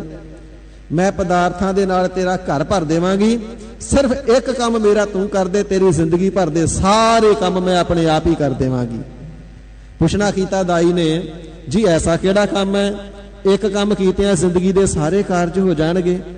ਤੇ ਕਹਿਣ ਲੱਗੀ, ਸਾਡੇ ਦੁਸ਼ਮਣ ਨੇ ਸ੍ਰੀ ਗੁਰੂ ਅਰਜਨ ਦੇਵ ਸਾਹਿਬ ਜੀ ਮਹਾਰਾਜ। ਈਰਖਾ ਕਿੰਨੀ ਪ੍ਰਬਲ ਹੈ। ਸਾਡੇ ਦੁਸ਼ਮਣ ਨੇ ਜਿਹੜੇ ਸਾਰੇ ਜਗਤ ਦੇ ਦਾਤੇ ਨੇ, ਨਿਰੰਕਾਰ ਸਰੂਪ ਨੇ, ਈਰਖਾ ਦੀ ਮਾਰੀ ਨੇ ਗੁਰੂ ਮੰਨ ਲਿਆ। ਉਹਨਾਂ ਦੇ ਘਰ ਵਿੱਚ ਲਿਆ ਪੁੱਤਰ ਨੇ ਜਨਮ। ਜੇ ਤੂੰ ਕਿਸੇ ਤਰੀਕੇ ਦੇ ਨਾਲ ਵਲ ਕਰਕੇ, ਛਲ ਕਰਕੇ, ਯਤਨ ਕਰਕੇ, ਕੁਛ ਵੀ ਕਰਕੇ ਬਾਲਕ ਨੂੰ ਜ਼ਹਿਰ ਦੇ ਦੇ, ਜੇ ਉਹ ਬਾਲਕ ਚੜ੍ਹਾਈ ਕਰ ਗਿਆ ਨਾ, ਸ੍ਰੀ ਗੁਰੂ ਹਰਗੋਬਿੰਦ ਸਾਹਿਬ ਸੱਚੇ ਪਾਤਸ਼ਾਹ ਜੀ ਦੀ ਮਹਾਰਾਜ ਦੇ ਪਰਤਾਏ ਬਚਨ ਕਹਿ ਰਹੀ ਹੈ, ਜੇ ਉਹ ਬਾਲਕ ਚੜ੍ਹਾਈ ਕਰ ਜਾਣ ਸ੍ਰੀ ਹਰਗੋਬਿੰਦ ਸਾਹਿਬ ਜੀ, ਦੌਲਤ ਦੇ ਨਾਲ ਤੇਰਾ ਘਰ ਭਰ ਦਿਆਂਗੀ, ਕਿਸੇ ਪ੍ਰਕਾਰ ਦੀ ਸਾਰੀ ਜ਼ਿੰਦਗੀ ਕਮੀ ਨਾ ਆਉਣ ਦੇਵਾਂਗੀ। ਉਸੇ ਵੇਲੇ ਕੁਝ ਬਸਤਰ ਮੰਗਵਾਏ ਨੇ, ਦਿੱਤੇ ਨੇ, ਚਾਂਦੀ ਦੇ 100 ਸਿੱਕੇ ਦਿੱਤੇ ਨੇ ਪੇਸ਼ਗੀ ਵਜੋਂ। ਕਹਿਣ ਲੱਗੀ, ਇਹ ਤਾਂ ਸਿਰਫ ਪੇਸ਼ਗੀ ਹੈ, ਕੰਮ ਪੂਰਾ ਹੋਣ ਤੇ ਤੇਰਾ ਘਰ ਦੌਲਤ ਨਾਲ ਭਰ ਦੇਵਾਂਗੀ। ਦਾਈ ਵੀ ਬੜੇ ਕ੍ਰੋਧ ਵਿੱਚ ਆਈ, ਕਹਿਣ ਲੱਗੀ, ਗੁੱਸਾ ਤੇ ਉਹਨਾਂ ਦੇ ਉੱਪਰ ਮੈਨੂੰ ਵੀ ਬੜਾ ਸੀ। ਉਹਨਾਂ ਦੇ ਪਿਤਾ ਸਤਿਗੁਰੂ ਜੀ ਦੇ ਨਾਮ ਤੇ ਸ਼ਹਿਰ ਵਸਿਆ ਚੱਕ ਰਾਮਦਾਸ, ਜਿਸ ਨੂੰ ਅੱਜ ਅਸੀਂ ਸ੍ਰੀ ਅੰਮ੍ਰਿਤਸਰ ਸਾਹਿਬ ਕਹਿੰਦੇ ਆ। ਮੈਂ ਉਹਨਾਂ ਦੇ ਨਗਰ ਵਿੱਚ ਰਹਿਣ ਵਾਲੀ ਆ, ਪਰ ਜਿਸ ਵੇਲੇ ਸਾਹਿਬਜ਼ਾਦਾ ਜੀ ਦਾ ਅਵਤਾਰ ਹੋਇਆ ਉਹਨਾਂ ਮੈਨੂੰ ਨਹੀਂ ਬੁਲਾਇਆ। ਵਡਾਲੀ ਦੀਆਂ ਦਾਈਆਂ ਸੱਦ ਲਈਆਂ, ਮੈਨੂੰ ਨਹੀਂ ਬੁਲਾਇਆ, ਹੱਕ ਤੇ ਮੇਰਾ ਬਣਦਾ ਸੀ। ਮੈਨੂੰ ਵੀ ਉਹਨਾਂ ਤੇ ਬੜਾ ਗੁੱਸਾ, ਮੈਨੂੰ ਵੀ ਸਮਾਂ ਮਿਲ ਗਿਆ ਆਪਣਾ ਗੁੱਸਾ ਕੱਢਣ ਦਾ। ਇਸ ਪ੍ਰਕਾਰ ਦੋਵੇਂ ਈਰਖਾਂ ਦੀਆਂ ਮਾਰੀਆਂ ਨੇ। ਦੋਵਾਂ ਨੇ ਆਪਸ ਦੇ ਵਿੱਚ ਸਲਾਹ ਮਸ਼ਵਰਾ ਕੀਤਾ ਤੇ ਦਾਈ 100 ਸਿੱਕਾ ਚਾਂਦੀ ਦਾ ਲੈ ਕਰਕੇ, ਬਸਤਰ ਲੈ ਕਰਕੇ ਖੁਸ਼ੀ ਖੁਸ਼ੀ ਘਰ ਗਈ। ਕਹਿਣ ਲੱਗੀ ਤੁਸੀਂ ਕਿਸੇ ਪ੍ਰਕਾਰ ਦੀ ਹੁਣ ਚਿੰਤਾ ਨਾ ਕਰੋ, ਇਹ ਕੰਮ ਹੁਣ ਤੁਹਾਡਾ ਨਹੀਂ ਮੇਰਾ, ਮੈਂ ਹੁਣ ਆਪੇ ਹੀ ਕਰ ਲਵਾਂਗੀ। ਬੜਾ ਤਿਸ ਵੇਲੇ ਵਿਸ਼ਾਲਾ ਜ਼ਹਿਰ ਲੈ ਕਰਕੇ ਆਈ ਹੈ, ਉਸ ਨੂੰ ਪੀਸਿਆ ਹੈ, ਲੇਪ ਬਣਾ ਕਰਕੇ ਇਸ ਕਰਮਾ ਮਾਰੀ ਨੇ ਆਪਣੇ ਅਸਥਾਨਾਂ ਦੇ ਉੱਪਰ ਲੇਪ ਕਰ ਲਿਆ ਹੈ ਉਸ ਜ਼ਹਿਰ ਦਾ। ਤੇ ਜਿਵੇਂ ਕ੍ਰਿਸ਼ਨ ਭਗਵਾਨ ਜੀ ਨੂੰ ਮਾਰਨ ਵਾਸਤੇ ਆਪਣਾ ਦੁੱਧ ਪਿਲਾ ਕਰਕੇ ਪੂਤਨਾ ਗਈ ਸੀ ਨਾ, ਇਵੇਂ ਸਾਧ ਸੰਗਤ ਜੀ ਚੱਕ ਰਾਮਦਾਸ ਸ੍ਰੀ ਅੰਮ੍ਰਿਤਸਰ ਸਾਹਿਬ ਸ਼ਹਿਰ ਤੋਂ ਚੱਲ ਪਈਏ ਦਾਈ ਗੁਰੂ ਕੀ ਵਡਾਲੀ ਨੂੰ। ਸਤਿਗੁਰੂ ਸ੍ਰੀ ਗੁਰੂ ਹਰਗੋਬਿੰਦ ਸਾਹਿਬ ਜੀ ਦੀ ਆਰਬਲਾ ਸਰੀਰ ਕਰਕੇ ਅਜੇ 40 ਕੁ ਦਿਨਾਂ ਦੀ ਹੋਈ ਸੀ। ਗੁਰੂ ਘਰ ਦੇ ਵਿੱਚ ਵੱਡਾ ਭਾਰੀ ਉਤਸ਼ਾਹ ਕੀਤਾ ਗਿਆ। ਗੁਰੂ ਘਰ ਦੀਆਂ ਸ਼ਰਧਾਲੂ ਬੀਬੀਆਂ ਸੰਗਤਾਂ ਚੱਲ ਕਰਕੇ ਆਈਆਂ ਨੇ। ਬੀਬੀਆਂ ਮਾਤਾ ਗੰਗਾ ਸਾਹਿਬ ਜੀ ਦੇ ਕੋਲ ਬੈਠੀਆਂ ਹੋਈਆਂ ਨੇ, ਜਿਨ੍ਹਾਂ ਵਿੱਚ ਅਮੀਰਾਂ ਦੀਆਂ ਘਰ ਵਾਲੀਆਂ ਬੀਬੀਆਂ ਨੇ, ਉਹਨਾਂ ਦੀਆਂ ਪੁੱਤਰੀਆਂ ਨੇ, ਧਰਮ ਸੁਪਤਨੀਆਂ ਨੇ। ਇਸੇ ਪ੍ਰਕਾਰ ਸ਼ਾਹੂਕਾਰਾਂ ਦੀਆਂ ਧਨਾਡਾਂ ਦੀਆਂ ਜਿੱਥੇ ਇਸਤਰੀਆਂ ਬੈਠੀਆਂ ਨੇ, ਅਸਥਾਨਾਂ ਨੂੰ ਜ਼ਹਿਰ ਲਗਾ ਕਰਕੇ ਇਹ ਜਿਹੜੀ ਦਾਈ ਸੀ ਉਹਨਾਂ ਦੇ ਕੋਲ ਜਾ ਪੁੱਜੀਏ। ਜਾ ਕਰਕੇ ਛਲ ਪੂਰਵਕ ਮਾਤਾ ਗੰਗਾ ਜੀ ਨੂੰ ਵਧਾਈਆਂ ਦਿੱਤੀਆਂ ਨੇ। ਬੜੇ ਕੀਮਤੀ ਬਸਤਰ ਪਹਿਨੇ ਨੇ, ਬੜੇ ਕੀਮਤੀ ਗਹਿਣੇ ਪਹਿਨੇ ਨੇ। ਵੇਖਣ ਤੋਂ ਲੱਗਦਾ ਕਿਸੇ ਬੜੇ ਅਮੀਰ ਘਰ ਦੀ ਬੀਬੀ ਹੈ ਇਹ, ਤੇ ਵਿਖਾਵਾ ਇਵੇਂ ਕਰਦੀ ਹੈ ਜਿਵੇਂ ਗੁਰੂ ਘਰ ਦੀ ਸ਼ਰਧਾਲੂ ਹੁੰਦੀ ਹੈ। ਬੀਬੀਆਂ ਦੇ ਵਿੱਚ ਬੈਠ ਗਈ। ਇਧਰ ਸਤਿਗੁਰੂ ਹਰਗੋਬਿੰਦ ਸਾਹਿਬ ਜੀ ਸਰੀਰ ਕਰਕੇ ਆਰਬਲਾ ਭਾਵੇਂ 40 ਕੁ ਦਿਨਾਂ ਦੀ ਹੈ, ਪਰ ਜੋਤ ਪਰਮੇਸ਼ਰ ਦੀ ਹੈ ਨਾ, ਜੋਤ ਨਿਰੰਕਾਰ ਦੀ ਹੈ ਨਾ। ਹਰ ਕਿਸੇ ਦੀ ਭਾਵਨਾ ਨੂੰ ਜਾਣਦੇ ਨੇ। ਜਿਸ ਵੇਲੇ ਕਰਮੋਂ ਨੇ ਤੇ ਦਾਈ ਨੇ ਸਲਾਹ ਬਣਾਈ, ਉਦੋਂ ਤੋਂ ਹੀ ਜਾਣ ਗਏ ਦਾਈ ਜਿਹੜੀ ਹੈ ਛਲ ਪੂਰਵਕ ਸਾਨੂੰ ਨੁਕਸਾਨ ਪਹੁੰਚਾਉਣ ਵਾਸਤੇ ਆ ਰਹੀ ਹੈ। ਸਤਿਗੁਰੂ ਜੀ ਨੇ ਮਨ ਵਿੱਚ ਵਿਚਾਰ ਕੀਤੀ ਇਸ ਦਾ ਉਧਾਰ ਕਰੀਏ, ਤੇ ਗਰੀਬ ਨਿਵਾਜ ਸੱਚੇ ਪਾਤਸ਼ਾਹ ਜੀ ਨੇ ਮਾਤਾ ਜੀ ਦਾ ਦੁੱਧ ਚੁੰਗਣਾ ਹੀ ਛੱਡ ਦਿੱਤਾ। ਮਾਤਾ ਜੀ ਬੜਾ ਯਤਨ ਕਰਦੇ ਨੇ ਪਰ ਆਪ ਜੀ ਦੁੱਧ ਹੀ ਨਹੀਂ ਚੁੰਗਦੇ। ਜਿਸ ਪ੍ਰਕਾਰ ਬੱਚੇ ਰੋ ਕੇ ਜਿੱਦ ਕਰਦੇ ਨੇ ਨਾ, ਇਸ ਪ੍ਰਕਾਰ ਸਤਿਗੁਰੂ ਜੀ ਨੇ ਕਿਰਿਆ ਪ੍ਰਾਰੰਭ ਕਰ ਦਿੱਤੀ ਹੈ। ਸਾਰੀਆਂ ਬੀਬੀਆਂ ਦੇ ਵਿੱਚ ਬੈਠਿਆਂ ਮਾਤਾ ਜੀ ਨੇ ਸੁਭਾਵਕ ਬਚਨ ਕਰਨਾ ਕੀਤਾ। ਗੁਰੂ ਨਾਨਕ ਦੇਵ ਸਾਹਿਬ ਜੀ ਦੀ ਬੜੀ ਕਿਰਪਾ ਹੋਈ ਏ। ਸੁੰਦਰ ਸਾਹਿਬਜ਼ਾਦੇ ਦਾ ਘਰ ਦੇ ਅੰਦਰ ਅਵਤਾਰ ਹੋਇਆ ਹੈ। ਸ਼ੁਭ ਲੱਛਣ ਬੜੇ ਚੰਗੇ ਨੇ। ਦਰਸ਼ਨ ਕਰਦਿਆਂ ਸਾਰ ਹਿਰਦਾ ਸੀਤਲ ਹੋ ਜਾਂਦਾ, ਮਨ ਨੂੰ ਠੰਡ ਪੈ ਜਾਂਦੀ ਏ। ਕਿਸੇ ਪ੍ਰਕਾਰ ਦਾ ਕੋਈ ਦੁੱਖ ਨਹੀਂ ਰਿਹਾ। ਪਰ ਆ 2 ਕੁ ਦਿਨਾਂ ਤੋਂ ਸ੍ਰੀ ਹਰਗੋਬਿੰਦ ਸਾਹਿਬ ਜੀ ਦੁੱਧ ਨਹੀਂ ਛਕ ਰਹੇ, ਦੁੱਧ ਨਹੀਂ ਚੁੰਗਦੇ। ਪਤਾ ਨਹੀਂ ਕੀ ਕਾਰਨ ਹੈ। ਪੁੱਛਿਆ ਤੇ ਸੁਭਾਵਕ ਬੀਬੀਆਂ ਦੇ ਨਾਲ ਗੱਲ ਕੀਤੀ ਕਿ ਕੋਈ ਬੀਬੀ ਕੋਈ ਉਪਚਾਰ ਕੋਈ ਯਤਨ ਦੱਸੇਗੀ। ਤੇ ਸਾਧ ਸੰਗਤ ਜੀ ਜਿਹੜੀ ਦਾਈ ਗਈ ਸੀ ਝੱਟ ਹੀ ਬੋਲ ਪਈ। ਮਨ ਨੂੰ ਇਸ ਦੇ ਵਾਸਤੇ ਯੋਗ ਸਮਾਂ ਬਣ ਗਿਆ ਬੋਲਣ ਵਾਸਤੇ। ਕਹਿਣ ਲੱਗੀ ਮੈਨੂੰ ਵੀ ਵਾਹਿਗੁਰੂ ਨੇ ਇੱਕ ਐਸੀ ਦਾਤ ਦਿੱਤੀ ਏ ਜਿਹੜਾ ਗੁਣ ਮੇਰੇ ਵਿੱਚ ਹੀ ਹੈ, ਕਿਸੇ ਹੋਰ ਦੇ ਵਿੱਚ ਨਹੀਂ। ਪੁੱਛਣਾ ਕੀਤਾ ਬੀਬੀ ਕੀ ਗੁਣ ਹੈ ਤੇਰੇ ਵਿੱਚ? ਕਹਿਣ ਲੱਗੀ ਜਿਹੜਾ ਬਾਲਕ ਮੇਰਾ ਇੱਕ ਵਾਰ ਦੁੱਧ ਚੁੰਗ ਲਵੇ ਨਾ ਤੇ ਮੁੜ ਕੇ ਕਦੇ ਦੁੱਧ ਛੱਡਦਾ ਤੇ ਨਾ ਹੀ ਕਦੇ ਬਚਪਨ ਵਿੱਚ ਬਿਮਾਰ ਹੁੰਦਾ ਹੈ ਤੇ ਨਾ ਹੀ ਕਦੀ ਜਵਾਨੀ ਵਿੱਚ ਕੋਈ ਰੋਗ ਲੱਗਦਾ ਹੈ। ਸਾਰੀ ਆਰਬਲਾ ਸਾਰੀ ਉਮਰ ਉਸ ਦੀ ਅਰੋਗ ਲੰਘਦੀ ਏ। ਖੁਸ਼ੀਆਂ ਦੇ ਸਹਿਤ ਫਲਦਾ ਫੁੱਲਦਾ ਹੈ, ਹੱਸਦਾ ਖੇਡਦਾ ਹੈ। ਤੇ ਨਾਲ ਹੀ ਫਿਰ ਕਹਿ ਦੇਣਾ ਕੀਤਾ ਜਿਹੜੇ ਤੁਹਾਡੇ ਜੇਠ ਜੀ ਨੇ ਨਾ ਬਾਬਾ ਪ੍ਰਿਥੀ ਚੰਦ ਜੀ, ਉਹ ਵੀ ਮੇਰੇ ਕੋਲ ਇੱਕ ਬੀਬੀ ਨੂੰ ਲੈ ਕਰਕੇ ਆਈ ਸੀ। ਉਸ ਦਾ ਬੱਚਾ ਰੋਂਦਾ ਬੜਾ, ਦੁੱਧ ਨਹੀਂ ਸੀ ਪੀਂਦਾ। ਉਹਨਾਂ ਦੇ ਕਹਿਣ ਤੇ ਮੈਂ ਆਪਣਾ ਦੁੱਧ ਚੁੰਗਾ ਦਿੱਤਾ। ਬਾਲਕ ਉਸ ਦਿਨ ਤੋਂ ਲੈ ਕਰਕੇ ਕਦੇ ਰੋਇਆ ਹੀ ਨਹੀਂ। ਸਾਰੀਆਂ ਬੀਬੀਆਂ ਕਹਿਣ ਲੱਗੀਆਂ ਭੈਣਾ ਤੇਰੇ ਤੇ ਬੜੀ ਕਿਰਪਾ ਫਿਰ ਵਾਹਿਗੁਰੂ ਦੀ, ਬੜੀ ਵੱਡੀ ਦਾਤ ਦਿੱਤੀ ਤੈਨੂੰ ਵਾਹਿਗੁਰੂ ਨੇ। ਐਸਾ ਗੁਣ ਤੇ ਅੱਜ ਤੱਕ ਕਦੇ ਕਿਸੇ 'ਚ ਸੁਣਿਆ ਹੀ ਨਹੀਂ। ਕਹਿਣ ਲੱਗੀ ਪਰ ਮੇਰੇ 'ਚ ਇਹ ਗੁਣ ਹੈ ਜਿਹੜਾ ਬੱਚਾ ਮੇਰਾ ਦੁੱਧ ਚੁੰਗ ਲਵੇ ਮੁੜ ਕਦੇ ਬਿਮਾਰ ਨਹੀਂ ਹੁੰਦਾ ਤੇ ਨਾ ਕਦੇ ਦੁੱਧ ਛੱਡਦਾ ਹੈ। ਤੇ ਇਸ ਵੇਲੇ ਸਾਰੀਆਂ ਬੀਬੀਆਂ ਨੇ ਮਾਤਾ ਗੰਗਾ ਜੀ ਨੂੰ ਪ੍ਰੇਰਿਆ। ਕਿਸੇ ਸ਼ਾਹੂਕਾਰ ਦੇ ਘਰਾਣੇ ਦੀ ਲੱਗਦੀ ਏ, ਉੱਚੀ ਕੁਲ ਦੀ ਲੱਗਦੀ ਏ, ਗਹਿਣੇ ਬੜੇ ਇਸਨੇ ਕੀਮਤੀ ਪਾਏ ਨੇ। ਤੇ ਜੇਕਰ ਐਸੀ ਬੀਬੀ ਦਾ ਦੁੱਧ ਸਾਹਿਬਜ਼ਾਦਾ ਜੀ ਨੂੰ ਚੁੰਗਾ ਦਿੱਤਾ ਜਾਵੇ ਜਿਸ ਦੇ ਨਾਲ ਉਹ ਦੁੱਧ ਛਕਣ ਲੱਗ ਜਾਣ, ਕੋਈ ਰੋਗ ਨਾ ਲੱਗੇ ਤੇ ਬੜੀ ਚੰਗੀ ਗੱਲ ਹੋਵੇਗੀ। ਸਭਨਾਂ ਦੀ ਪ੍ਰੇਰਨਾ ਨੂੰ ਮੰਨ ਕਰਕੇ ਪੂਜਨੀਕ ਜਗਤ ਮਾਤਾ ਮਾਤਾ ਗੰਗਾ ਜੀ ਨੇ ਸਾਹਿਬਜ਼ਾਦਾ ਸਰੂਪ ਦੇ ਅੰਦਰ ਸ੍ਰੀ ਗੁਰੂ ਹਰਗੋਬਿੰਦ ਸਾਹਿਬ ਜੀ ਨੂੰ ਦਾਈ ਦੀ ਝੋਲੀ ਪਾਵਣਾ ਕੀਤਾ ਹੈ। ਠੀਕ ਹੈ ਭਾਈ, ਇਸ ਨੂੰ ਦੁੱਧ ਚਗਾਉਣਾ ਕਰੋ। ਜੋ ਸਾਹਿਬਜ਼ਾਦਾ ਜੀ ਜਿੱਦ ਕਰਦੇ ਨੇ ਇਹ ਜਿੱਦ ਨਾ ਕਰਨ। ਤੇ ਇਸ ਵੇਲੇ ਆਪਣੇ ਬਸਤਰਾਂ ਦੇ ਅੰਦਰ ਛੁਪਾ ਕਰਕੇ ਜੋਖੇ ਅਸਥਾਨਾਂ ਨੂੰ ਪਹਿਲਾਂ ਤੋਂ ਜ਼ਹਿਰ ਲਗਾਇਆ ਸੀ ਕਿ ਸਾਹਿਬਜ਼ਾਦਾ ਜੀ ਜਦੋਂ ਦੁੱਧ ਚੰਗਣਗੇ ਮੁਖ ਦੇ ਵਿੱਚ ਜ਼ਹਿਰ ਚਲਿਆ ਜਾਵੇਗਾ ਤੇ ਚੜਾਈ ਕਰ ਜਾਣਗੇ। ਗਈ ਤੇ ਛਲ ਨਾਲ ਸੀ, ਪਰ ਜਿਸ ਵੇਲੇ ਸਤਿਗੁਰੂ ਹਰਗੋਬਿੰਦ ਸਾਹਿਬ ਜੀ ਨੂੰ ਆਪਣੇ ਆਂਚਲ ਦੇ ਵਿੱਚ ਛੁਪਾਇਆ, ਦੁੱਧ ਚੰਗਾਉਣ ਲੱਗੀ ਹੈ ਤੇ ਗਰੀਬ ਨਿਵਾਜ ਤਾਂ ਅੰਤਰਜਾਮੀ ਨੇ। ਮੁਖ ਸੱਜੇ ਖੱਬੇ ਫੇਰਦੇ ਨੇ, ਅਸਥਨ ਨੂੰ ਮੁਖ ਦੇ ਵਿੱਚ ਲੈਂਦੇ ਹੀ ਨਹੀਂ। ਜਿਸ ਵੇਲੇ ਬਹੁਤਾ ਯਤਨ ਕੀਤਾ ਹੈ ਤੇ ਸਾਹਿਬਜ਼ਾਦਾ ਸਰੂਪ ਦੇ ਵਿੱਚ 40 ਕੁ ਦਿਨਾਂ ਦੀ ਆਰਬਲਾ ਸਤਿਗੁਰੂ ਜੀ ਦੀ ਇੱਕ ਹੱਥ ਦੇ ਨਾਲ ਘੁੱਟ ਕਰਕੇ ਇਸ ਦਾ ਆਸਥਨ ਪਕੜ ਕੇ ਲੈਣਾ ਕੀਤਾ ਹੈ, ਦੂਸਰੇ ਹੱਥ ਦੇ ਨਾਲ ਇਸ ਦੀ ਗੁੱਤ ਪਕੜ ਕਰਕੇ ਖਿੱਚੀ ਹੈ। ਸਤਿਗੁਰੂ ਸੱਚੇ ਪਾਤਸ਼ਾਹ ਜੀ ਨੇ ਫਿਰ ਆਪਣਾ ਬਲ ਜਿਹੜਾ ਸੀ ਦਾਈ ਨੂੰ ਦਿਖਾਵਣਾ ਕੀਤਾ ਹੈ, ਜਿਹੜਾ ਇਸ ਦਾ ਛਲ ਸੀ, ਜਿਹੜਾ ਇਸ ਦਾ ਕਪਟ ਸੀ, ਉਸ ਨੂੰ ਉਜਾਗਰ ਕਰਨ ਵਾਸਤੇ। ਇਸ ਵੇਲੇ ਦਾਈ ਬੜੀ ਵਿਆਕੁਲਤਾ ਦੇ ਸਹਿਤ ਹੋ ਗਈ ਹੈ। ਹਾਏ ਹਾਏ ਦੀ ਮੁਖ ਦੇ ਵਿੱਚੋਂ ਆਵਾਜ਼ ਉਚਾਰਨ ਲੱਗੀ ਹੈ। ਸਾਰੀਆਂ ਬੀਬੀਆਂ ਹੈਰਾਨ ਹੋ ਗਈਆਂ, ਇਹ ਕੀ ਭਾਣਾ ਵਾਪਰਿਆ। ਸਤਿਗੁਰੂ ਜੀ ਨੇ ਜ਼ੋਰ ਦੇ ਨਾਲ ਜਦੋਂ ਉਸ ਦੇ ਸਰੀਰ ਨੂੰ ਘੁੱਟਿਆ ਤੇ ਗੁੱਤ ਨੂੰ ਖਿੱਚਿਆ ਨਾ, ਸਾਧ ਸੰਗਤ ਜੀ ਫਿਰ ਸਹਾਰਿਆ ਨਾ ਗਿਆ, ਵਿਆਕੁਲ ਹੋ ਕਰਕੇ ਗਸ਼ ਖਾ ਕਰਕੇ ਧਰਤੀ ਦੇ ਉੱਪਰ ਡਿੱਗ ਪਈ ਹੈ। ਤੇ ਜਿਹੜਾ ਜ਼ਹਿਰ ਇਸ ਦੇ ਅਸਥਰਾਂ ਨੂੰ ਲੱਗਾ ਸੀ, ਉਹ ਜ਼ਹਿਰ ਇਸ ਦੇ ਸਰੀਰ ਦੇ ਵਿੱਚ ਫੈਲ ਗਿਆ ਹੈ। ਰੰਗ ਇਸ ਦਾ ਨੀਲਾ ਹੋ ਗਿਆ ਹੈ। ਸਾਰੇ ਵੇਖ ਕਰਕੇ ਹੈਰਾਨ ਹੋ ਗਏ, ਕੌਤਕ ਕੀ ਵਾਪਰਿਆ ਹੈ। ਮਾਤਾ ਜੀ ਨੇ ਦੌੜ ਕਰਕੇ ਉਸੇ ਵੇਲੇ ਸਾਹਿਬਜ਼ਾਦਾ ਦੇ ਸਰੂਪ ਵਿੱਚ ਸਤਿਗੁਰੂ ਜੀ ਨੂੰ ਚੁੱਕ ਲਿਆ, ਆਪਣੀ ਛਾਤੀ ਦੇ ਨਾਲ ਲਾ ਕੇ ਕਰਕੇ ਘੁੱਟ ਲਿਆ। ਲਾਲ ਜੀ, ਇਹ ਕੀ ਭਾਣਾ ਵਾਪਰਿਆ ਹੈ। ਸਭਨਾਂ ਦੇ ਦੇਖਦਿਆਂ ਹੀ ਦੇਖਦਿਆਂ ਜਿਹੜੀ ਦਾਈ ਸੀ ਨਾ, ਸਾਧ ਸੰਗਤ ਜੀ ਅੱਖਾਂ ਪਸਾਰੀਆਂ, ਮੂੰਹ ਖੁੱਲਿਆ, ਪ੍ਰਾਣ ਨਿਕਲ ਗਏ, ਜਾਨ ਨਿਕਲ ਗਈ, ਉਹ ਮਰ ਗਈ ਹੈ। ਉਸੇ ਵੇਲੇ ਸਤਿਗੁਰੂ ਸਾਹਿਬ ਜੀ ਦੀ ਤਰਫ ਦਾਸਾਂ ਨੂੰ ਭਜਾਇਆ, ਸੇਵਕਾਂ ਨੂੰ ਭਜਾਇਆ, ਜਾਓ ਜਾ ਕਰਕੇ ਸਤਿਗੁਰੂ ਜੀ ਨੂੰ ਬੁਲਾ ਕਰਕੇ ਲੈ ਕੇ ਆਓ। ਜਿੱਥੇ ਸਤਿਗੁਰੂ ਜੀ ਸੱਜੇ ਸਨ, ਸੁਨੇਹਾ ਸੁਣ ਕਰਕੇ ਸਿੱਖਾਂ ਦੇ ਸਮੇਤ ਉੱਠ ਕਰਕੇ ਆ ਗਏ। ਇਧਰ ਬੀਬੀਆਂ ਵਿਚਾਰੀਆਂ ਸਾਰੀਆਂ ਡਰ ਗਈਆਂ, ਭਿਆਨਕ ਸਰੂਪ ਉਸ ਦਾ ਮਰਿਆ ਪਿਆ ਦਾਈ ਦਾ ਦੇਖ ਕਰਕੇ ਡਰ ਗਈਆਂ, ਸਾਰੀਆਂ ਪਿੱਛੇ ਹੋ ਗਈਆਂ। ਸਤਿਗੁਰੂ ਸੱਚੇ ਪਾਤਸ਼ਾਹ ਜੀ ਕੋਲ ਆਏ ਨੇ। ਇਧਰ ਕੌਤਕ ਕੀ ਵਾਪਰਿਆ ਹੈ। ਦਾਈ ਦੇ ਸਰੀਰ ਦੇ ਵਿੱਚੋਂ ਇੱਕ ਜਿਹੜੀ ਜੋਤ ਹੈ, ਨੂਰਾਨੀ ਬਣ ਕੇ ਪ੍ਰਕਾਸ਼ ਰੂਪ ਹੋ ਕਰਕੇ ਨਿਕਲੀ ਏ। ਜਿਵੇਂ ਬਹੁਤ ਅਤਿਅੰਤ ਸੁੰਦਰ ਸਰੂਪ ਹੁੰਦਾ ਨਾ ਬੀਬੀ ਦਾ, ਇਸ ਪ੍ਰਕਾਰ ਦਾ ਆਕਾਰ ਉਸ ਦਾ ਬਣ ਗਿਆ ਹੈ। ਆਕਾਸ਼ ਦੇ ਵਿੱਚ ਗਈ ਏ, ਅਲੋਪ ਹੋਈ ਏ। ਫਿਰ ਤਿਸਨੇ ਆਵਾਜ਼ ਦੇ ਕਰਕੇ ਬੋਲਣਾ ਕੀਤਾ ਹੈ, ਕਹਿਣਾ ਕੀਤਾ, ਗਰੀਬ ਨਿਵਾਜ ਸੱਚੇ ਪਾਤਸ਼ਾਹ ਜੀ, ਮੇਰੇ ਗੁਨਾਹਾਂ ਨੂੰ ਖਿਮਾ ਕਰਿਓ ਜੇ। ਤੁਹਾਡੇ ਵੱਡੇ ਭਰਾਤਾ ਪ੍ਰਿਥੀ ਚੰਦ ਜੀ ਤੁਹਾਡੇ ਨਾਲ ਅਤਿਅੰਤ ਵੈਰ ਕਰਦੇ ਨੇ। ਮੈਂ ਦਾਈ ਦੀ ਕਿਰਤ ਚੱਕ ਰਾਮਦਾਸ ਨਗਰ ਸ੍ਰੀ ਅੰਮ੍ਰਿਤਸਰ ਸਾਹਿਬ ਦੇ ਵਿੱਚ ਕਰਦੀ ਸੀ। ਮੈਨੂੰ ਉਹਨਾਂ ਨੇ ਪੇਸ਼ਗੀ ਚਾਂਦੀ ਦਾ 100 ਸਿੱਕਾ ਤੇ ਬਸਤਰ ਦੇਣਾ ਕੀਤੇ ਨੇ, ਬਹੁਤ ਹੋਰ ਧਨ ਦੇਣ ਦਾ ਲਾਲਚ ਦਿੱਤਾ ਸੀ। ਤਾਂ ਕਰਕੇ ਮੈਂ ਆਪ ਜੀ ਦੇ ਗ੍ਰਹਿ ਵਿਖੇ ਆਪਣੇ ਆਸਥਾਨਾਂ ਨੂੰ ਜ਼ਹਿਰ ਲਗਾ ਕਰਕੇ ਬੱਚੇ ਨੂੰ ਦੁੱਧ ਪਿਲਾਉਣ ਵਾਸਤੇ, ਚੰਗਾਉਣ ਵਾਸਤੇ ਆਈ ਸੀ ਕਿ ਸਾਹਿਬਜ਼ਾਦਾ ਜੀ ਦੇ ਮੁਖ ਦੇ ਵਿੱਚ ਜ਼ਹਿਰ ਚਲਿਆ ਜਾਵੇਗਾ ਤੇ ਚੜ੍ਹਾਈ ਕਰ ਜਾਣਗੇ। ਕਹਿਣਾ ਕੀਤਾ, ਮਹਾਰਾਜ ਜੀ, ਮੈਂ ਸਵਰਗ ਲੋਕ ਦੀ ਗੰਧਰਵੀ ਸੀ। ਜਿਹੜੇ ਗੰਧਰਵ ਹੁੰਦੇ ਨੇ ਨਾ ਸਾਧ ਸੰਗਤ ਜੀ, ਇਹ ਦੇਵਤਿਆਂ ਦੇ ਰਾਗੀ ਹੁੰਦੇ ਨੇ। ਇੰਦਰ ਦੀ ਸਭਾ ਦੇ ਵਿੱਚ, ਸਵਰਗ ਲੋਕ ਦੇ ਵਿੱਚ ਜਿਹੜੇ ਰਾਗ ਗਾਇਨ ਕਰਦੇ ਨੇ, ਰਾਗ ਵਿਦਿਆ ਦੇ ਵਿੱਚ ਨਿਪੁੰਨ, ਇਹਨਾਂ ਦੀ ਗੰਧਰਵ ਸੰਗਿਆ ਹੈ। ਇਹ ਦੇਵਤਿਆਂ ਦੀ ਹੀ ਇੱਕ ਜਾਤੀ ਹੈ। ਤੇ ਗੰਧਰਵ ਦੀ ਘਰ ਵਾਲੀ ਨੂੰ ਗੰਧਰਵੀ ਆਖਿਆ ਜਾਂਦਾ ਹੈ। ਕਹਿਣ ਲੱਗੀ, ਮੈਂ ਗੰਧਰਵੀ ਸੀ, ਅਤਿਅੰਤ ਸੁੰਦਰ ਸਰੂਪ ਸੀ ਮੇਰਾ, ਗਲਾ ਬੜਾ ਸੁਰੀਲਾ ਸੀ, ਰਾਗ ਵਿਦਿਆ ਨੂੰ ਗਾਇਨ ਕਰਨ ਦੇ ਵਿੱਚ ਮੈਂ ਬੜੀ ਨਿਪੁੰਨ ਸੀ। ਤੇ ਮੈਂ ਦੇਵਤੇ ਇੰਦਰ ਦੇ ਸਾਹਮਣੇ ਰਾਜ ਸਭਾ ਦੇ ਅੰਦਰ ਸਵਰਗ ਲੋਕ ਦੇ ਵਿੱਚ ਰਾਗ ਗਾਇਆ ਕਰਦੀ ਸੀ। ਇੱਕ ਵੇਲੇ ਦੇਵਤਿਆਂ ਦਾ ਗੁਰੂ ਬ੍ਰਹਸਪਤ ਜਿਹੜਾ ਹੈ, ਉਹ ਸਵਰਗ ਦੇ ਵਿੱਚ ਆਇਆ। ਤੇ ਜਦੋਂ ਸਵਰਗ ਦੇ ਵਿੱਚ ਆਇਆ ਨਾ, ਸਾਰਿਆਂ ਦੇਵਤਿਆਂ ਨੇ ਉੱਠ ਕਰਕੇ ਸਨਮਾਨ ਕੀਤਾ ਤੇ ਉਸ ਨੂੰ ਨਮਸਕਾਰ ਕੀਤੀ।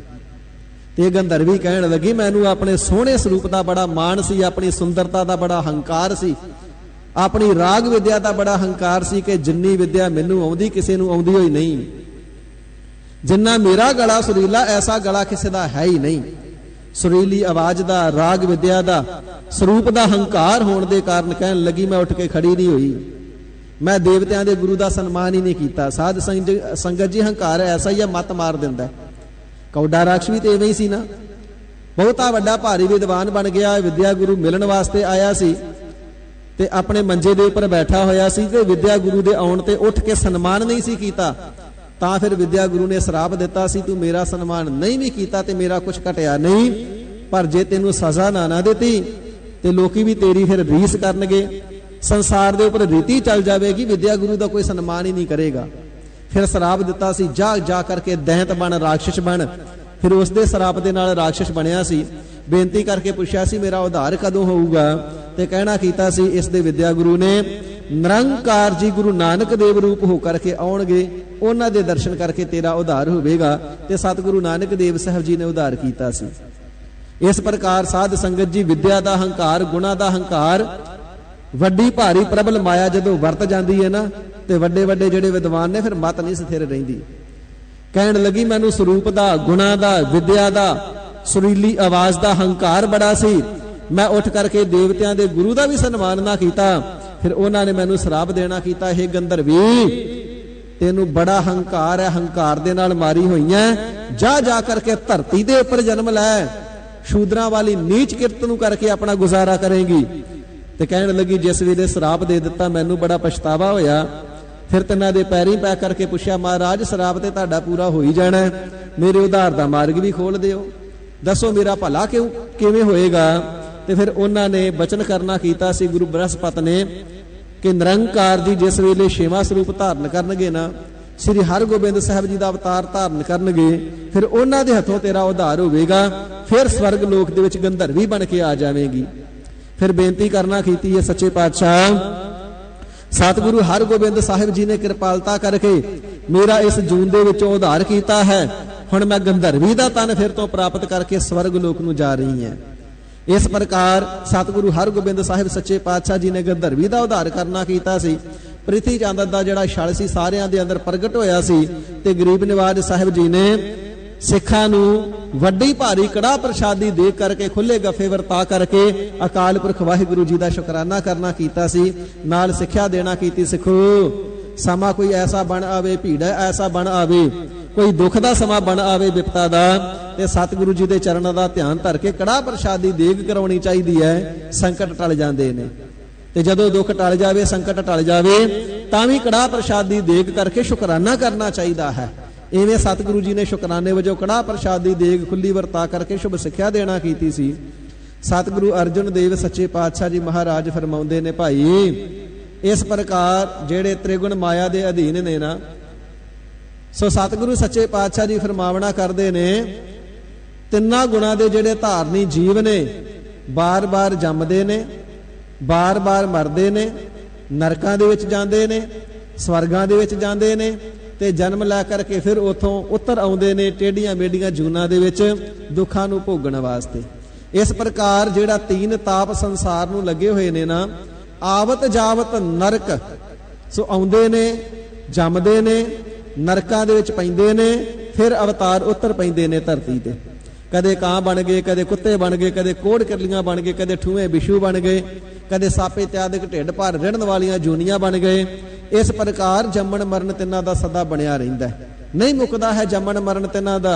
प्रेत इत्यादिक दी जूनी मिल जांदी है ते साध संगत जी महापरलो तक उधार नहीं हुंदा।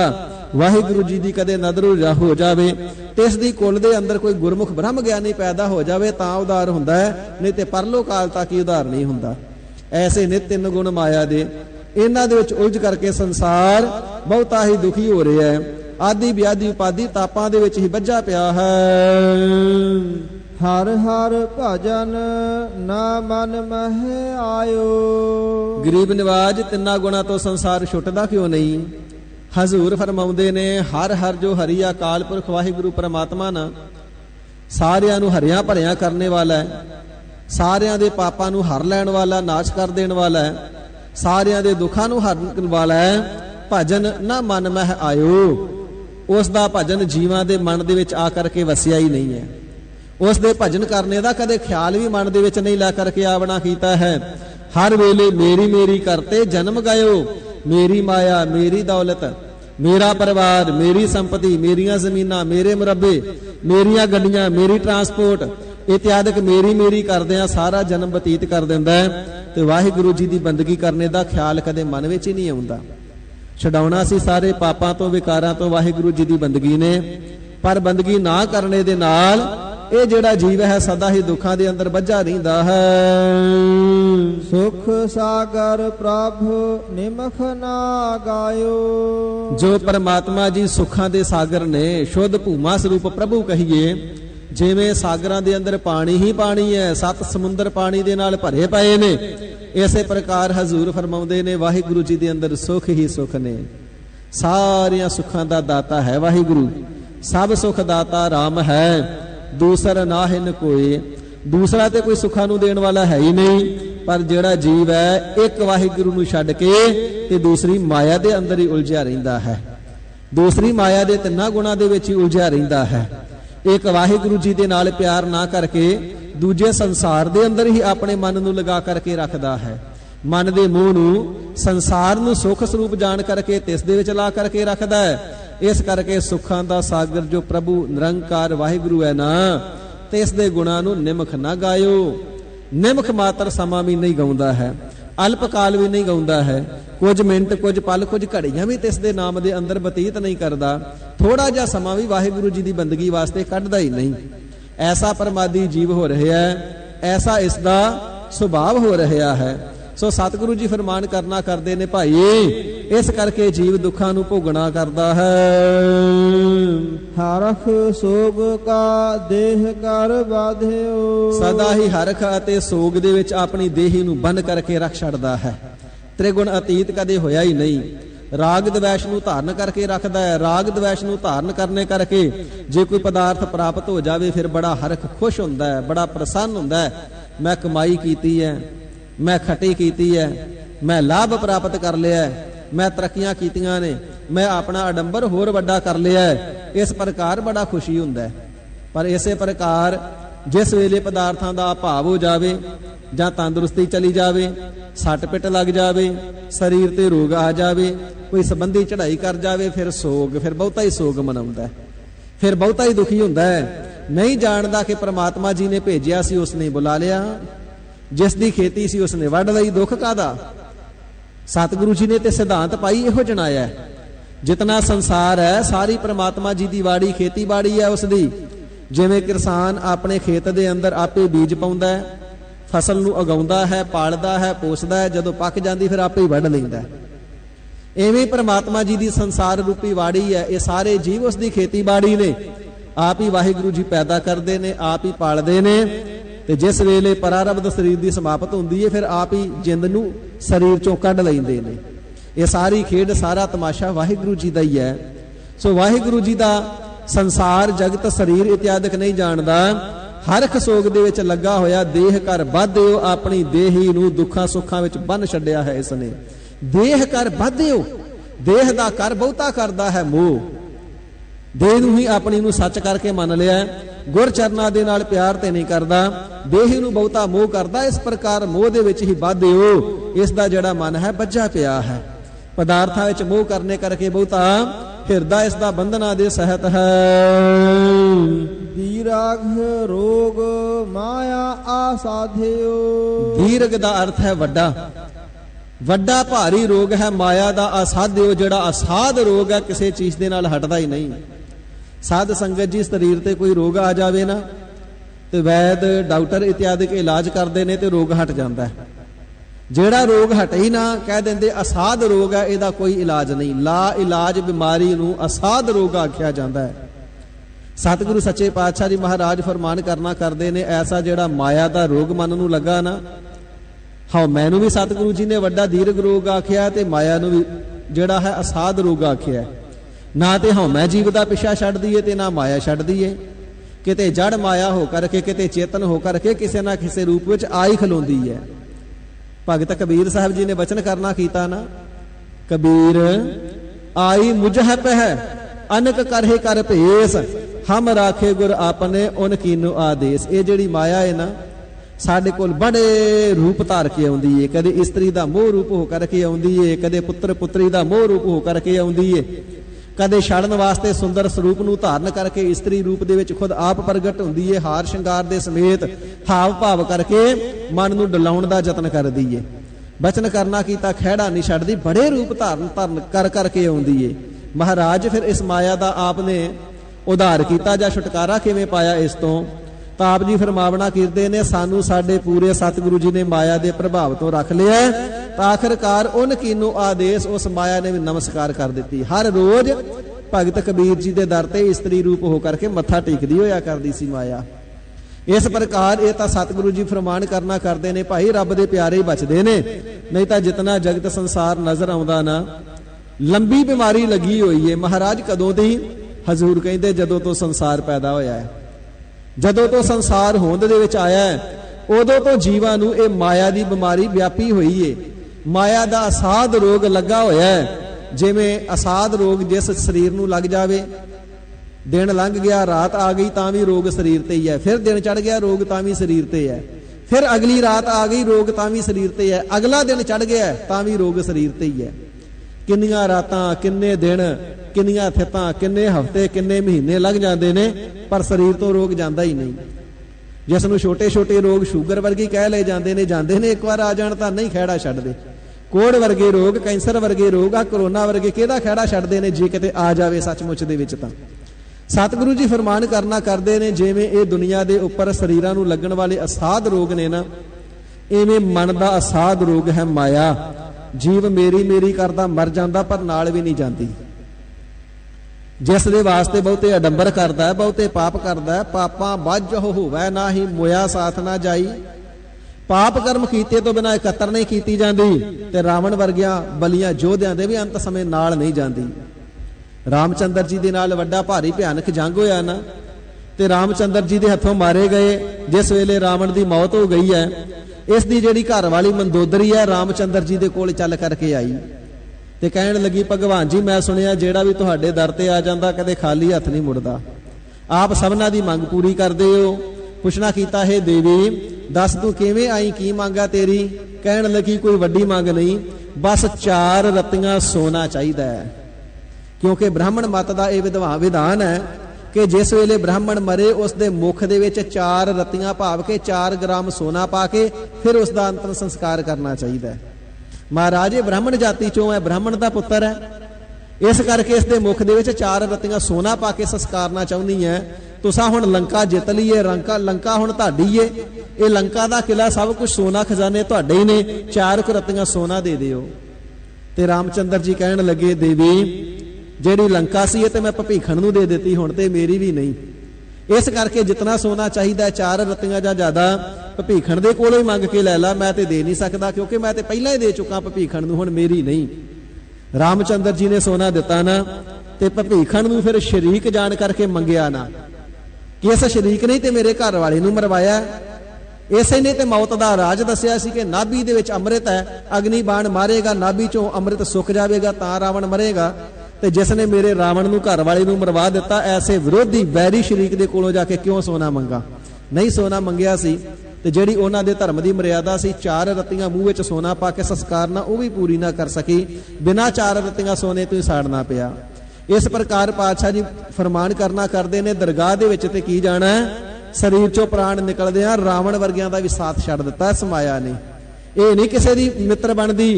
इसे प्रकार हजूर फरमावना करते ने, भाई वड्डा भारी रोग लगा है, शरीर ते रोग होवे, रात आवे जावे जां दिन आ जावे, वो रोग नहीं टलदा।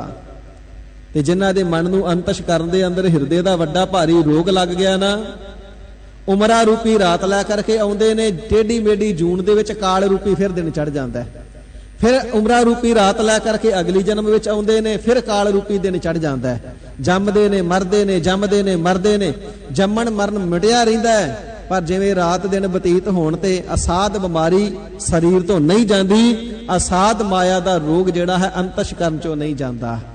ऐसा असाध रोग है, जदों तो सृष्टि बनी है उदों तो जीवां नूं लगा है, पता नहीं कितने को लखां करोड़ा जूना भोग लईआं, जन्म भोग लए, पर मन तो उपरों माया का प्रभाव गया ही नहीं, माया का असाध रोग गया ही नहीं। ऐसा असाध माया का रोग सारे संसार नूं वड्डा भारी हो करके व्याप रहा है।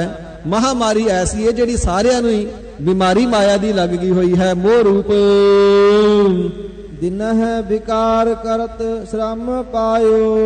जदों मन नूं असाध रोग लग गया ना, ते दिन वेले सारा दिन जिहड़ा मनुख है डंबर रचदा है, धंधे धंधार करदा है, काम करदिआं होइआं श्रम पायो, बहुते ही थकेवे नूं पाउंदा है। श्रम पायो बहुते ही दुख नूं पाउंदा है, दुखी होया सारा दिन कामकार विच लगा रहिंदा है, भुखा भी लगा रहिंदा है, प्यासा भी लगा रहिंदा है, लंबे लंबे सफर भी करदा है, शरीर नूं कष्ट भी दिंदा है। इस प्रकार रात दिन लगा रहिंदा है। तां हजूर फरमावदे ने, दिन है बेकार करत श्रम पायो। जदों दिन विच माया दे विकारां च ही लगा रहिंदा ना, ते रातां नूं भी सुपने बन बन के उही दिखदे ने, फिर बरड़ा बरड़ा के उठदा है। जिवें साध संगत जी कोई सेठ सी ना, बजाज दी कपड़े दी दुकान सी, गाहक आ गया, गाहक नूं कपड़ा दिखाया, पसंद आ गया, पुछया रेट की है, की मुल है इसदा? ते सेठ कहण लगा, बजाज कहण लगा जी 8 आने नूं गज देवांगा। ते गाहक कहण लगा नहीं 8 आने नहीं देने, 6 आने दवांगा गज दे। उस वेले बजाज ने मना कर दिता, नहीं भाई 6 आने च गज मैनू वारा नहीं खांदा। फुरना मन दे विच ही रह गया। घर आके प्रशादा पानी छक के सौ गया। रात सुपने च ओह चितवनी आई जाती कि गाहक सामने बैठा तो कहता जी 6 आने देवांगा गज दे, 8 आने नहीं देने। तो मन विच विचार आ गया, चल गाहक क्यों मोड़ना, 6 आने नूं दे देने आ, ज्यादा कमाई नहीं तो थोड़ी सही। तो इस वेले कहण लगा देना तो नहीं सी, 6 आने नूं गज कदे वेचिया तो नहीं, पर तेनू दे देना। दुकानदारां दा आम ही मुहावरा तखलिया कलाम हुंदा है, इन्ना सस्ता कदे किसी नूं वेचिया नहीं, पर तेनू नहीं मोड़ना। ते इस वेले कपड़ा कट के जिस वेले जोर दे नाल खिच करके कपड़ा पाड़िया ते सुते पए ने साध संगत जी खिच के अपनी धोती ही पाड़ दित्ती। घर वालियां ने पुछया लाला जी की होया, कपड़े पाड़ी जांदे हो? कहंदा पाड़ नहीं रहा, वेच रहा, कमाई कर रहा मैं। ते उठ करके वेख्या कपड़ा कोई नहीं वेचिया, अपनी धोती पाड़ लई।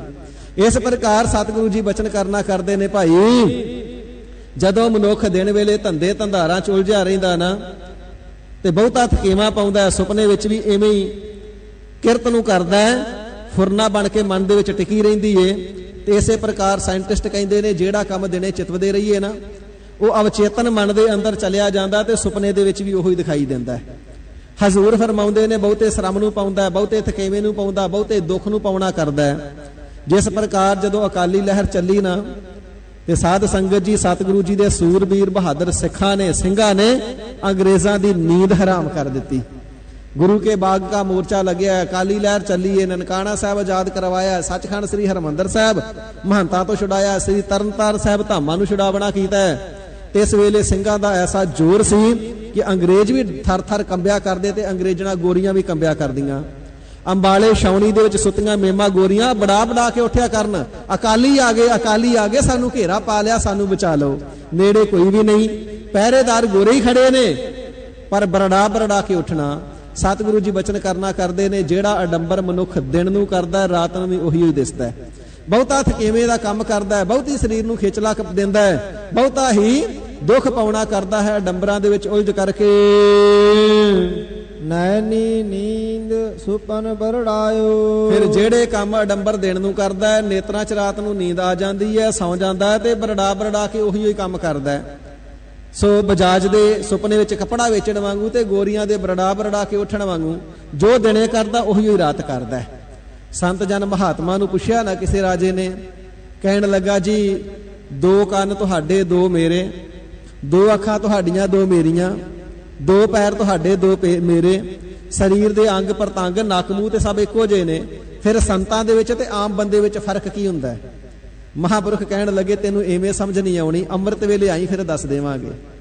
राजा अमृत वेले चल करके आ गया, महात्मा दा पड़ा नाल ही सी राजे दे।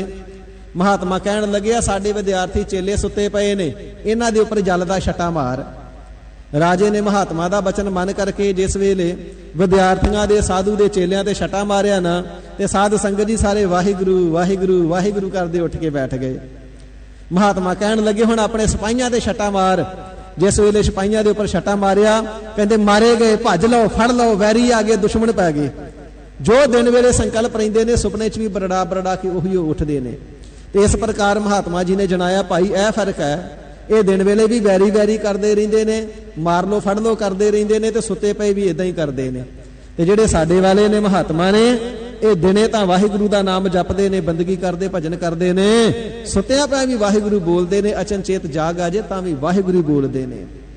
इस प्रकार पातशाह जी फरमान करना करते ने, मनुख दी जीवन दी क्रिया जो दिने करदा हो सुपने च करदा है, ते जिहड़े दिन वेले बंदगी करदे आ वाहिगुरु वाहिगुरु वाहिगुरु जपदे ने ना, वो सुपने च भी फिर वाहिगुरु बोलदे ने। हजूर फरमाउंदे ने फिर ऐसे जागण दे नालों सुपना ही चंगा जे। जागन ते सुपना भला बसिया प्रभ संग, हरि परमात्मा प्रभु जी दे नाल वसना, फिर जागण दे नालों सुपना ही चंगा है। हजूर फरमावना करते ने भाई ऐसी हालत हुंदी है परमादी जीवां दी जो माया दे अंदर तिन्ना गुणा दे अंदर उलझे ने, जेड़ा काम दिन वेले करते ने रात नूं भी सुपने विच बरड़ा बरड़ा के उही बोलते हन। हर बिसरत होवत एह हाल। हरि परमात्मा वाहिगुरु जी दे नाम दा सिमरन भुल जाण दे नाल, विसार देण दे नाल जीवां दी ये हालत हुंदी है।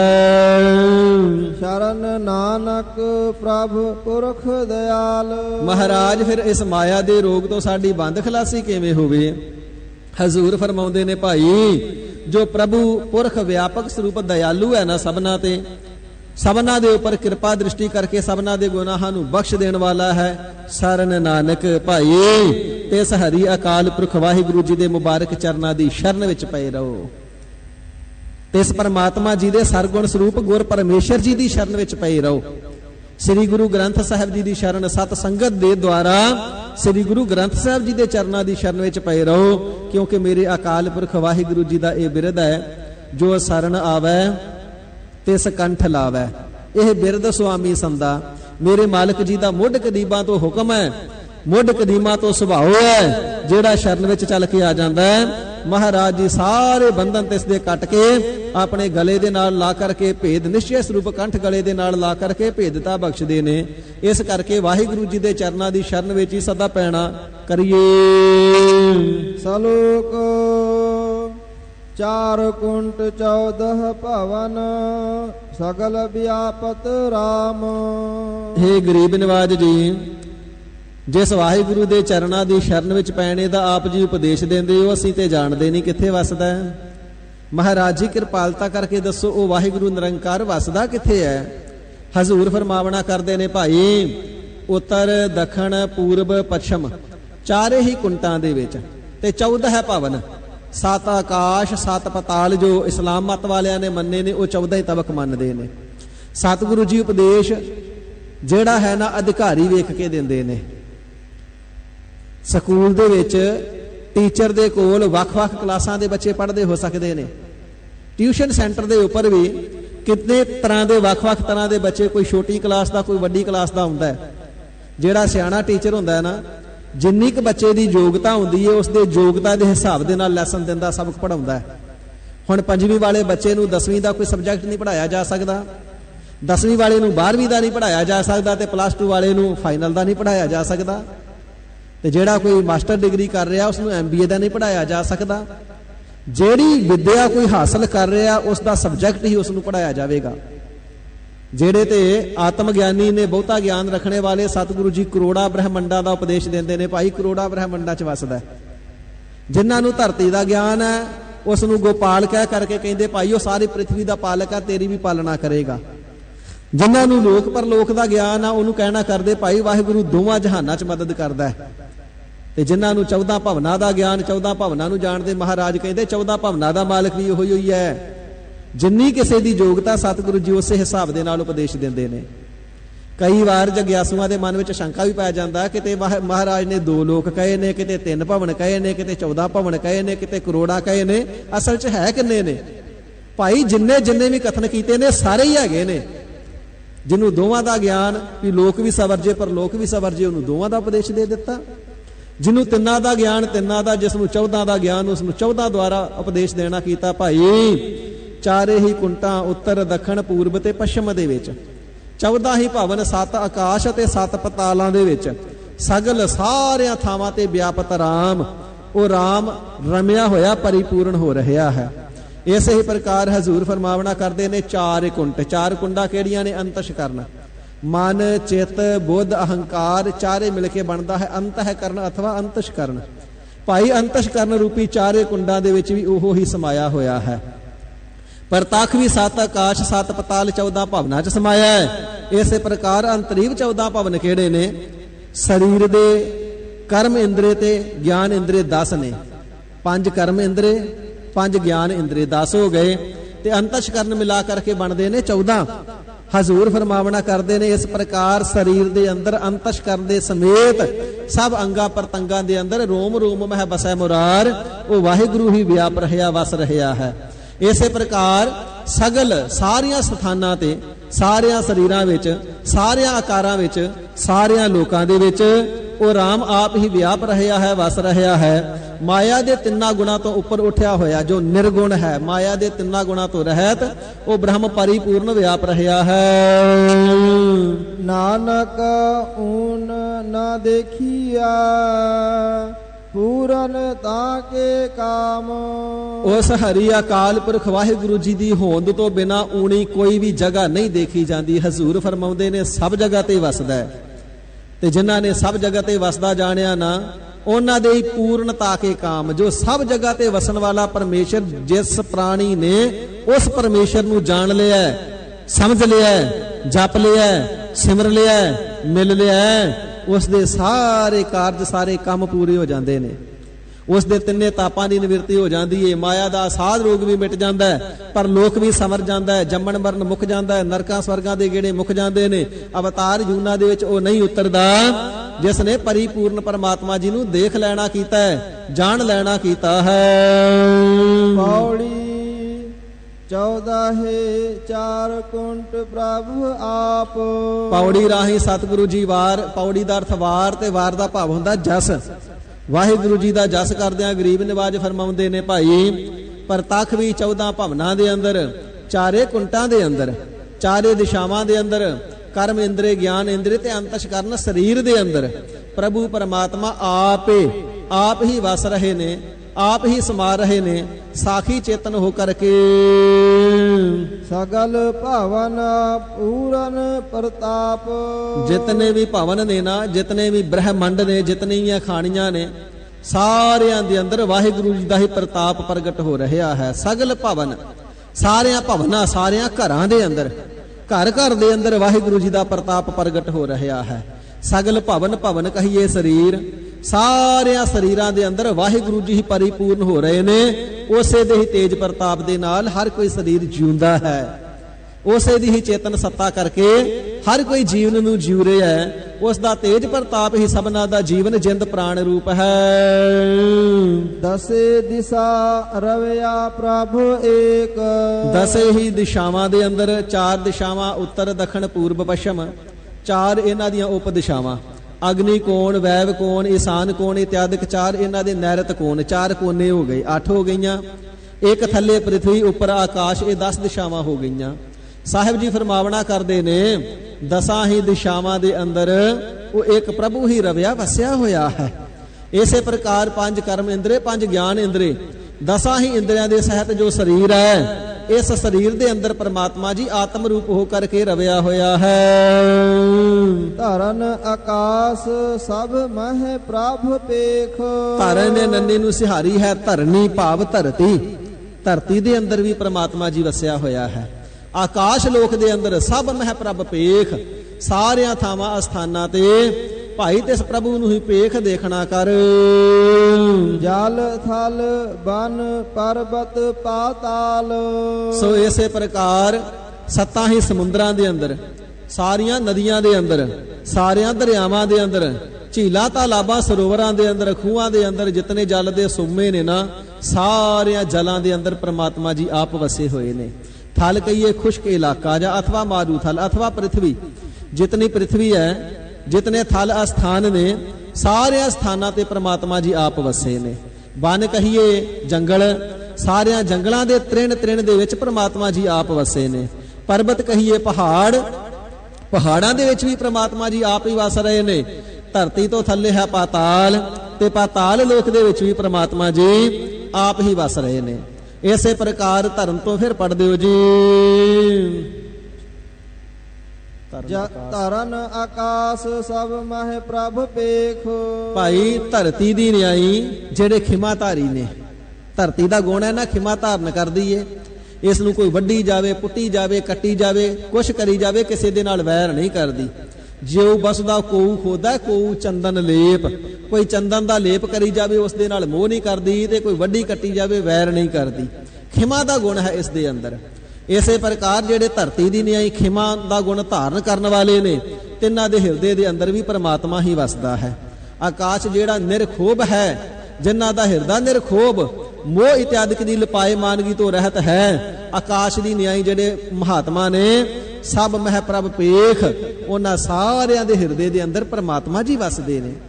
ਅਥਵਾ ਜਿਹੜੇ ਖਿਮਾ ਧਾਰੀ ਨੇ ਅਤੇ ਇਸੇ ਪ੍ਰਕਾਰ ਆਕਾਸ਼ ਦੀ ਨਿਆਈ ਨਿਰਖੋਭ ਨੇ, ਉਹ ਦਸਣਾ ਕਰਦੇ ਨੇ, ਕਹਿੰਦੇ ਨੇ, ਉਪਦੇਸ਼ ਦਿੰਦੇ ਨੇ, ਭਾਈ ਸਭ ਮਹਿ ਪ੍ਰਭ ਪੇਖ, ਸਾਰਿਆਂ ਦੇ ਅੰਦਰ ਇੱਕ ਨਿਰੰਕਾਰ ਜੀ ਦੀ ਜੋਤ ਨੂੰ ਵੇਖਣਾ ਕਰ। ਜਲ ਥਲ ਬਨ ਪਰਬਤ ਪਾਤਾਲ। ਜਲ ਦਾ ਗੁਣ ਹੈ ਸੀਤਲਤਾ। ਜਿਨ੍ਹਾਂ ਸਤੋ ਗੁਣੀਆਂ ਦੇ ਜਿਹੜੇ ਹਿਰਦੇ ਨੇ, ਅਥਵਾ ਨਾਮ ਰਸੀਆਂ ਦੇ ਜਿਹੜੇ ਹਿਰਦੇ ਨੇ, ਜਗਿਆਸੂਆਂ ਦੇ, ਜਲ ਤੋਂ ਭਾਵ ਜਗਿਆਸੂ ਤੋਂ ਲੈਣਾ ਹੈ। ਜਗਿਆਸੂ ਜਲ ਦੀ ਨਿਆਈ ਜਿਨ੍ਹਾਂ ਦੇ ਸੀਤਲ ਹੋਏ ਹਿਰਦੇ ਨੇ ਭਾਈ ਉਹਨਾਂ ਦੇ ਹਿਰਦੇ ਦੇ ਅੰਦਰ ਵੀ ਵਸਦਾ ਹੈ। ਜਿਹੜੇ ਧਰਤੀ ਦੀ ਨਿਆਈ ਖੁਸ਼ਕ ਨੇ ਭਾਵ ਅਸ਼ਰਦਕ ਕਨਿਸ਼ਟ ਜਨ ਨੇ ਉਹਨਾਂ ਦੇ ਹਿਰਦੇ ਅੰਦਰ ਵੀ ਗੁਪਤ ਵਸਦਾ ਹੈ। ਤੇ ਬਨ ਕਹੀਏ ਜਿਹੜੇ ਬਾਣ ਪ੍ਰਸਤੀ ਨੇ ਉਹਨਾਂ ਦੇ ਹਿਰਦੇ ਅੰਦਰ ਵੀ ਵਸਦਾ ਹੈ। ਤੇ ਪਰਬਤ ਜਿਵੇਂ ਉੱਚੇ ਹੁੰਦੇ ਨੇ, ਉੱਚੇ ਕਹੀਏ ਦਸਮ ਦਵਾਰ ਵਾਲੇ ਬਿਰਤੀ ਟਿਕਾਉਣ ਵਾਲੇ, ਉਹਨਾਂ ਦੇ ਅੰਦਰ ਵੀ ਪ੍ਰਭੂ ਪਰਮਾਤਮਾ ਆਪ ਵਸਦਾ ਹੈ। ਪਾਤਾਲ ਦੀ ਨਿਆਈ ਜਿਨ੍ਹਾਂ ਦੀ ਸੁਰਤ ਨੀਵੀਂ ਹੈ, ਜੋਗੀ ਅੰਦਰ ਜੋਗੀ ਹੋ ਕਰਕੇ ਤੇ ਭੋਗੀਆਂ ਦੇ ਅੰਦਰ ਭੋਗੀ ਹੋ ਕਰਕੇ, ਨੀਵਿਆਂ ਦੇ ਅੰਦਰ ਵੀ ਨਿਰਗੁਣ ਬ੍ਰਹਮ ਆਪ ਵਸਦਾ ਹੈ, ਉੱਚਿਆਂ ਦੇ ਅੰਦਰ ਵੀ ਆਪ, ਸਾਰਿਆਂ ਦੇ ਅੰਦਰ ਉਹ ਆਪ ਵੀ ਵਸ ਰਿਹਾ ਹੈ। ਪਾਤਾਲਾਂ ਦੇ ਜੀਵਾਂ ਅੰਦਰ ਵੀ ਆਪ ਵਸਦਾ ਹੈ। ਪਾਤਾਲ ਦੀ ਨਿਆਈ ਜਿਨ੍ਹਾਂ ਦੀ ਸੁਰਤ ਨੀਵੀਂ ਹੈ, ਤਿੰਨਾਂ ਦੇ ਅੰਦਰ ਵੀ ਨਿਰਗੁਣ ਬ੍ਰਹਮ ਆਪ ਹੀ ਵਸਦਾ ਹੈ। ਪਰਮੇਸ਼ਵਰ ਤਹ ਬਸਹਿ ਦਇਆਲ, ਤਹ ਤਿੱਥੇ ਸਾਰਿਆਂ ਸਥਾਨਾਂ ਹਿਰਦਿਆਂ ਸਰੀਰਾਂ ਦੇ ਅੰਦਰ ਦਇਆਲੂ ਪ੍ਰਮਾਤਮਾ ਜੀ ਆਪ ਹੀ ਵਸ ਰਿਹਾ ਹੈ ਜੀ। ਸੂਖਮ ਅਸਥੂਲ ਸਗਲ ਭਗਵਾਨ, ਜਿਤਨੇ ਵੀ ਸੂਖਮ ਜੀਵ ਕਹੇ ਜਾਂਦੇ ਨੇ, ਸੂਖਮ ਜਿਤਨੀ ਵੀ ਸ੍ਰਿਸ਼ਟੀ ਹੈ, ਅਸਥੂਲ ਕਹੀਏ ਵੱਡੇ ਜੀਵ, ਸੂਖਮ ਕਹੀਏ ਛੋਟੇ ਜੀਵ, ਚੀਟੀ ਤੇ ਕੁੰਚਰ ਅਸਥੂਲਾ, ਕੀੜੀ ਛੋਟੀ ਏ ਹਾਥੀ ਵੱਡਾ, ਸਭ ਪਰ ਕਿਰਪਾ ਦ੍ਰਿਸ਼ਟ ਕਰ ਫੂਲਾ, ਸਾਰਿਆਂ ਤੇ ਕਿਰਪਾ ਦ੍ਰਿਸ਼ਟੀ ਕਰਕੇ ਆਪ ਹੀ ਪ੍ਰਸੰਨ ਹੋ ਰਿਹਾ। ਕੀੜੇ ਮਕੌੜੇ ਛੋਟੀ ਸੂਖਮ ਸ੍ਰਿਸ਼ਟੀ ਹੋ ਗਈ, ਅਸਤੂਲ ਇਸੇ ਪ੍ਰਕਾਰ ਜਿਰਾਫ ਹੋ ਗਏ, ਹਾਥੀ ਹੋ ਗਏ, ਡਾਇਨਾਸੌਰ ਹੋ ਗਏ, ਮਨੁੱਖ ਹੋ ਗਏ, ਅਸਥੂਲ ਦੇਵਤੇ ਇਤਿਆਦਿਕ ਵੱਡੀਆਂ ਦੇਹਾਂ ਵਾਲੇ ਹੋ ਗਏ। ਉਹਨਾਂ ਸਾਰਿਆਂ ਦੇ ਅੰਦਰ ਸਗਲ ਭਗਵਾਨ, ਉਹ ਭਗਵਾਨ ਪੁਰਖ ਪਰਮਾਤਮਾ ਜੀ ਆਪ ਹੀ ਵਸ ਰਹੇ ਨੇ। ਇਸੇ ਪ੍ਰਕਾਰ ਸਥੂਲ ਕਹੀਏ ਪੰਜ ਤੱਤਾਂ ਤੋਂ ਜਿਨ੍ਹਾਂ ਦੀਆਂ ਦੇਹਾਂ ਬਣੀਆਂ, ਜਿਤਨੇ ਮਨੁੱਖ ਨੇ, ਇਸਤਰੀਆਂ ਨੇ, ਜਾਨਵਰ ਨੇ, ਕੀੜੇ ਮਕੌੜੇ ਨੇ, ਇਹ ਪੰਜ ਤੱਤਾਂ ਦੀ ਰਚਨਾ ਨਾ, ਇਹਨਾਂ ਸਾਰਿਆਂ ਦੇ ਅੰਦਰ ਪ੍ਰਮਾਤਮਾ ਜੀ ਆਪ ਵਸ ਰਹੇ ਨੇ। ਸੂਖਸ਼ਮ ਸ੍ਰਿਸ਼ਟੀ, ਸੂਖਸ਼ਮ ਸਰੀਰ ਜਿਵੇਂ ਭੂਤ ਪ੍ਰੇਤ ਇਤਿਆਦਿਕ ਨੇ ਜੋ ਅੱਖਾਂ ਦੇ ਨਾਲ ਨਜ਼ਰ ਨਹੀਂ ਆਉਂਦੇ, ਸੂਖਸ਼ਮ ਜੀਵ ਅਣੂ ਪਰਮਾਣੂ ਨੇ, ਉਹਨਾਂ ਦੇ ਅੰਦਰ ਵੀ ਪ੍ਰਮਾਤਮਾ ਜੀ ਆਪ ਹੀ ਵਸ ਰਹੇ ਨੇ। ਤੇ ਸਥੂਲ ਵੱਡੀਆਂ ਦੇਹਾਂ ਵਾਲੇ ਮਨੁੱਖ ਅਤੇ ਦੇਵ ਦੇਵਤੇ ਦੈਂਤ ਇਤਿਆਦਿਕ, ਜਿਵੇਂ ਜੋ ਕਿ ਕੁੰਭ ਕਾਨ ਕਿੱਡਾ ਵੱਡਾ ਦੈਂਤ ਮੰਨਿਆ ਗਿਆ ਹੈ। ਕਾਨ ਦਾ ਅਰਥ ਕੰਨ, ਕੁੰਭ ਦਾ ਅਰਥ ਘੜਾ, ਘੜੇ ਘੜੇ ਜਿੱਡੇ ਜਿਸ ਦੇ ਕੰਨ ਸਨ, ਕੁੰਭ ਕਰਨ ਵੀ ਆਖਿਆ ਜਾਂਦਾ ਰਾਵਣ ਦਾ ਭਰਾ। ਐਵੇਂ ਸਥੂਲ ਵੱਡੀਆਂ ਦੇਹਾਂ ਵਾਲੇ ਤੇ ਛੋਟੀਆਂ ਦੀਵਾਂ ਵਾਲੇ ਕੀਟ ਪਤੰਗੇ ਇਤਿਆਦਿਕ ਸਭਨਾਂ ਦੇ ਵਿੱਚ ਭਗਵਾਨ ਜੀ ਵਸ ਰਹੇ ਨੇ। ਨਾਨਕ ਗੁਰਮੁਖ ਬ੍ਰਹਮ ਪਛਾਨ, ਮਹਾਰਾਜ ਜੋ ਸਭ ਜਗ੍ਹਾ ਤੇ ਵਸ ਰਿਹਾ ਹੈ ਪਰ ਸਾਨੂੰ ਤੇ ਨਜ਼ਰ ਹੀ ਨਹੀਂ ਆਉਂਦਾ। ਆਪ ਜੀ ਨੇ ਬਚਨ ਕਰਨਾ ਕੀਤਾ ਹੈ, ਸਫਲਤਾ ਤਾਂ ਹੈ ਜੇ ਉਸ ਦੀ ਪਛਾਣ ਹੋ ਜਾਵੇ, ਉਸ ਦਾ ਮਿਲਾਪ ਹੋ ਜਾਵੇ। ਜਿਸ ਦੀ ਸਾਨੂੰ ਸਮਝ ਹੀ ਨਹੀਂ, ਜੋ ਸਾਡੀ ਨਜ਼ਰ ਗੋਚਰੇ ਹੀ ਨਹੀਂ, ਮਨ ਕਰਕੇ ਵੀ ਆਗਮ ਆ, ਸਾਡੇ ਮਨ ਦੀ ਸੁਰਤ ਵੀ ਉਸ ਤੱਕ ਨਹੀਂ ਪਹੁੰਚਦੀ, ਉਸ ਨੂੰ ਅਸੀਂ ਅਲਪੱਗ ਜੀਵ ਕਿਵੇਂ ਜਾਣੀਏ? ਜਦ ਤੱਕ ਜਾਣਦੇ ਨਹੀਂ ਛੁਟਕਾਰਾ ਨਹੀਂ ਹੁੰਦਾ, ਤੇ ਜਾਣਿਆ ਸਾਡੇ ਤੋਂ ਜਾਂਦਾ ਨਹੀਂ, ਫਿਰ ਛੁਟਕਾਰੇ ਵਾਸਤੇ ਜਾਣੀਏ ਕਿਵੇਂ? ਤਾਂ ਹਜ਼ੂਰ ਫਰਮਾਵਣਾ ਕਰਦੇ ਨੇ, ਭਾਈ ਨਾਨਕ ਗੁਰਮੁਖ ਬ੍ਰਹਮ ਪਛਾਨ। ਪੂਰੇ ਸਤਿਗੁਰੂ ਜੀ, ਮੁਖੀ ਸਤਿਗੁਰੂ ਜੀ ਦੇ ਉਪਦੇਸ਼ ਦੇ ਦੁਆਰਾ ਤੇ ਇਸ ਬ੍ਰਹਮ ਨੂੰ ਪਛਾਣਿਆ ਜਾਂਦਾ ਹੈ। ਜਿਸ ਵੇਲੇ ਪੂਰੇ ਸਤਿਗੁਰੂ ਜੀ ਦੇ ਗੁਰਮੰਤਰ ਨੂੰ ਸਤ ਸੰਗਤ ਦੁਆਰਾ ਸਹਿਤ ਪਿਆਰ ਦੇ ਜਪਦਾ ਹੈ, ਸਤਨਾਮ ਸ੍ਰੀ ਵਾਹਿਗੁਰੂ, ਚੱਲਦਿਆਂ ਬੈਠਦਿਆਂ ਸੌਂਦਿਆਂ ਜਾਗਦਿਆਂ ਮੁਖ ਚੋਂ ਵਾਹਿਗੁਰੂ ਵਾਹਿਗੁਰੂ ਵਾਹਿਗੁਰੂ ਦੀ ਧੁਨੀ ਗੁਰ ਉਪਦੇਸ਼ ਦੁਆਰਾ ਉਚਾਰਦਾ ਹੈ। ਸਾਧ ਸੰਗਤ ਜੀ ਐਸੇ ਵੀ ਬਹੁਤ ਜਗਿਆਸੂ ਮਿਲਦੇ, ਕਹਿੰਦੇ ਜੀ ਅੰਮ੍ਰਿਤ ਤੇ ਨਹੀਂ ਛਕਿਆ ਪਰ ਨਿਤਨੇਮ ਰੋਜ਼ ਕਰਦੇ ਆ, ਵਾਹਿਗੁਰੂ ਵਾਹਿਗੁਰੂ ਰੋਜ਼ ਜਪਦੇ ਆ। ਭਾਈ ਵੱਡ ਭਾਗ, ਜੇ ਰੋਜ਼ ਜਪਦੇ ਹੋ ਤਾਂ ਵੀ ਭਾਗਾਂ ਵਾਲੇ ਹੋ, ਪਰ ਜਪੀ ਤਾਂ ਜਾਂਦੇ ਹੋ, ਸਫਲਾ ਤੇ ਗੁਰੂ ਨੇ ਕਰਨਾ ਨਾ। ਜਦੋਂ ਤੱਕ ਸਫਲਾ ਕਰਨ ਵਾਲਾ ਗੁਰੂ ਧਾਰਨ ਨਹੀਂ ਕੀਤਾ, ਉਦੋਂ ਤੱਕ ਫਿਰ ਪੂਰਾ ਫਲ ਨਹੀਂ ਮਿਲਦਾ। ਇਸ ਕਰਕੇ ਹਜ਼ੂਰ ਫਰਮਾਵਣਾ ਕਰਦੇ ਨੇ, ਗੁਰਮੁਖ ਹੈ ਜੋ ਮੁਖੀ ਗੁਰੂ ਪ੍ਰਧਾਨ ਗੁਰੂ ਕੌਣ ਨੇ? ਸਭ ਤੇ ਵੱਡਾ ਸਤਿਗੁਰ ਨਾਨਕ, ਜਿਨ ਕਲ ਰਾਖੀ ਮੇਰੀ। ਨਾਨਕ ਗੁਰੂ ਗੋਬਿੰਦ ਸਿੰਘ ਪੂਰਨ ਗੁਰ ਅਵਤਾਰ, ਐਸੇ ਮੁਖੀ ਪ੍ਰਧਾਨ ਗੁਰੂ ਦੇ ਚਰਨਾਂ ਦੀ ਸ਼ਰਨ ਵਿੱਚ ਪੈ ਕਰਕੇ ਗੁਰੂ ਉਪਦੇਸ਼ ਦੁਆਰਾ ਜਪੀਏ ਤਾਂ ਬ੍ਰਹਮ ਨੂੰ ਪਛਾਣੀਦਾ ਹੈ। ਗੁਰਮੁਖ ਜਨਾਂ ਦੀ ਸੰਗਤ ਨਾਲ ਮਿਲ ਕਰਕੇ ਜਪਣਾ ਕਰ ਸਤਨਾਮ ਸ੍ਰੀ ਵਾਹਿਗੁਰੂ। ਫਿਰ ਸਤ ਸੰਗਤ ਸਾਧ ਸੰਗਤ ਦੁਆਰਾ ਬ੍ਰਹਮ ਨੂੰ ਪਛਾਣਿਆ ਜਾਂਦਾ ਹੈ। ਗੁਰਸਿੱਖਾ ਮਨਮੁਖਤਾਈਆਂ ਜੀਵਨ ਵਿੱਚ ਨਹੀਂ ਕਰਨੀਆਂ, ਗੁਰਮੁਖ ਬਣ ਕਰਕੇ ਤੇ ਇਸ ਬ੍ਰਹਮ ਨੂੰ ਪਛਾਣਿਆ ਜਾਂਦਾ ਹੈ। ਇਸ ਕਰਕੇ ਪੂਰੇ ਸਤਿਗੁਰੂ ਜੀ ਦੇ ਉਪਦੇਸ਼ ਦੇ ਦੁਆਰਾ ਗੁਰਮੁਖਤਾਈ ਨੂੰ ਧਾਰਨ ਕਰਕੇ ਜਿਸ ਵੇਲੇ ਗੁਰੂ ਕੀ ਸ਼ਰਨ ਵਿੱਚ ਪੈ ਕਰਕੇ ਜਪੇਗਾ, ਫਿਰ ਪਾਰ ਬ੍ਰਹਮ ਪਰਮਾਤਮਾ ਜੀ ਦੀ ਤੈਨੂੰ ਪ੍ਰਾਪਤੀ ਹੋ ਜਾਵੇਗੀ। ਮਾਇਆ ਦਾ ਅਸਾਧ ਰੋਗ ਵੀ ਮਿਟ ਜਾਵੇਗਾ। ਰਜੋ ਤਮੋ ਤੇ ਸਤੋ ਗੁਣ ਤਿੰਨਾਂ ਮਾਇਆ ਦੇ ਗੁਣਾਂ ਤੋਂ ਵੀ ਬਚ ਜਾਵੇਗਾ। ਆਦਿ ਵਿਆਦੀ ਉਪਾਦੀ ਇਹਨਾਂ ਤਿੰਨਾਂ ਤਾਪਾਂ ਤੋਂ ਵੀ ਬਚ ਜਾਵੇਂਗਾ। ਨਿਰਮਲ ਵਾਹਿਗੁਰੂ ਜੀ ਦੇ ਨਾਲ ਮਿਲ ਕਰਕੇ ਤੂੰ ਨਿਰਮਲ ਹੀ ਹੋ ਜਾਵੇਂਗਾ, ਉਜਲ ਸ਼ੁੱਧ ਹੀ ਹੋ ਜਾਵੇਂਗਾ, ਪਦ ਤੋਂ ਵੀ ਪਾਵਨ ਹੋ ਜਾਵੇਂਗਾ। ਪੂਰੇ ਗੁਰੂ ਜੀ ਦੇ ਉਪਦੇਸ਼ ਦੁਆਰਾ ਹਰੀ ਅਕਾਲ ਪੁਰਖ ਵਾਹਿਗੁਰੂ ਜੀ ਦੇ ਨਾਮ ਦਾ ਸਿਮਰਨ ਕਰ। ਸਾਧ ਸੰਗਤ ਜੀ, ਇਸ ਪ੍ਰਕਾਰ ਸਤਿਗੁਰੂ ਅਰਜਨ ਦੇਵ ਸੱਚੇ ਪਾਤਸ਼ਾਹ ਮਹਾਰਾਜ ਪਰਮ ਕਿਰਪਾਲੂ ਜੀ ਨੇ ਕਿਰਪਾਲਤਾ ਕਰਕੇ ਅੰਮ੍ਰਿਤਮਈ ਬਚਨਾਂ ਦੇ ਨਾਲ ਪਾਵਨ ਉਪਦੇਸ਼ ਦੀ ਦਾਤ ਬਖਸ਼ਿਸ਼ ਕਰਨਾ ਕੀਤੀ ਏ। ਇੱਥੇ ਤੱਕ 14 ਥਿੱਤਾਂ ਦੀ ਵਿਚਾਰ ਹੋ ਚੁੱਕੀ ਏ। ਇਸ ਤੋਂ ਅੱਗੇ 15ਵੀਂ ਥਿੱਤ ਫਿਰ ਪੂਰਨਮਾਸ਼ੀ ਤੇ ਸਤਿਗੁਰੂ ਸੱਚੇ ਪਾਤਸ਼ਾਹ ਜੀ ਫਿਰ ਅਗਲੀ ਪੌੜੀ ਦੇ ਵਿੱਚ ਇਸ ਗੁਰਬਾਣੀ ਨੂੰ ਪੜ੍ਹਨੇ ਤੇ ਸਰਵਣ ਕਰਨੇ ਦਾ ਮਹੱਤਵ ਦੱਸਣਗੇ। ਕੱਲ ਦੇ ਦੀਵਾਨ ਵਿੱਚ ਸਰਵਣ ਕਰਾਂਗੇ। ਇੱਥੋਂ ਤੱਕ ਗਰੀਬ ਨਿਵਾਜ ਸਤਿਗੁਰਾਂ ਦੇ ਪਾਵਨ ਉਪਦੇਸ਼ ਦੀ ਵਿਚਾਰ ਕਰਦਿਆਂ ਹੋਈਆਂ ਭੁੱਲਾਂ ਚੁੱਕਾਂ ਦੀ ਸਤਿਗੁਰੂ ਗਰੀਬ ਨਿਵਾਜ ਸ੍ਰੀ ਗੁਰੂ ਗੋਬਿੰਦ ਸਿੰਘ ਸਾਹਿਬ ਜੀ ਮਹਾਰਾਜ, ਸ੍ਰੀ ਗੁਰੂ ਗ੍ਰੰਥ ਸਾਹਿਬ ਜੀ ਮਹਾਰਾਜ, ਸਤਿਗੁਰੂ ਜੀ ਦੀ ਸੰਗਤ ਜੀ ਕਿਰਪਾਲਤਾ ਕਰਕੇ ਭੁੱਲਾਂ ਚੁੱਕਾਂ ਦੀ ਖਿਮਾ ਅੱਗੇ ਵਾਸਤੇ ਸਮਰਥ ਬਖਸ਼ੋ ਜੀ। ਗਰੀਬ ਨਿਵਾਜ ਸਤਿਗੁਰੂ ਹਾਜ਼ਰੀ ਦਰ ਪ੍ਰਵਾਨ ਕਰੋ। ਕਿਰਪਾਲਤਾ ਕਰਕੇ ਆਪਣੇ ਉਪਦੇਸ਼ਾਂ ਨੂੰ ਸਾਡੇ ਹਿਰਦਿਆਂ ਵਿੱਚ ਵਸਾ ਦੇਵੋ, ਜਿਸ ਦੇ ਨਾਲ ਸਾਡਾ ਪੜਿਆ ਸੁਣਿਆ ਕਥਨ ਕੀਤਾ ਸਫਲਾ ਹੋਏ, ਥਾਂ ਪੈ ਜਾਵੇ। ਦੋ ਪੰਕਤੀਆਂ ਪੜ੍ਹ ਕੇ ਸਮਾਪਤੀ ਹੈ ਜੀ। ਸੁਖਮ ਅਸਥੂਲ ਸਗਲ ਭਗਵਾਨ, ਨਾਨਕ ਗੁਰਮੁਖ ਬ੍ਰਹਮ ਪਛਾਨ। ਵਾਹਿਗੁਰੂ ਜੀ ਕਾ ਖਾਲਸਾ, ਵਾਹਿਗੁਰੂ ਜੀ ਕੀ ਫਤਿਹ। हे अच्युत हे पार ब्रह्म अविनाशी अगनास, हे पूरन हे सर्व मैं दुख पंजन गुणतास। हे संगी हे निरंकार, हे निर्गुण सब टेक। हे गोविद हे गुण निधान, जाकै सदा विवेक। हे अपरंपर हर हरे, हह पीहू अनहार। हे संतह कै सदा संग, निधारा आधार। हे ठाकुर दासरो, मैं निर्गुण गुण नहीं कोय। नानक दीजै नाम दान, राखो हिया परोय। आई प्रभ शरणागति, कृपा निध दयाल। एक अखर हर मन बसत, नानक होत निहाल। वाहिगुरु नाम जहाज है, चढ़े सो उतरै पार। जो सरदा कर सेव दे, गुर पार उतार नहार। कथानता प्रत होत है, सुनो सो सिंह सुजान। नानक गुरु गोविंद सिंह जी, सदा कर कल्याण। नानक गुरु गोविंद सिंह जी, सदा कर कल्याण। वाहिगुरु जी का खालसा, वाहिगुरु जी की फतेह। गज के जयकारा गजावे, सो निहाल हो जावे। सत श्री अकाल, गुरबार अकाल, देग तेग फतेह। गुरु पंथ खालसे दी चढ़दी कला रखो जी महाराज।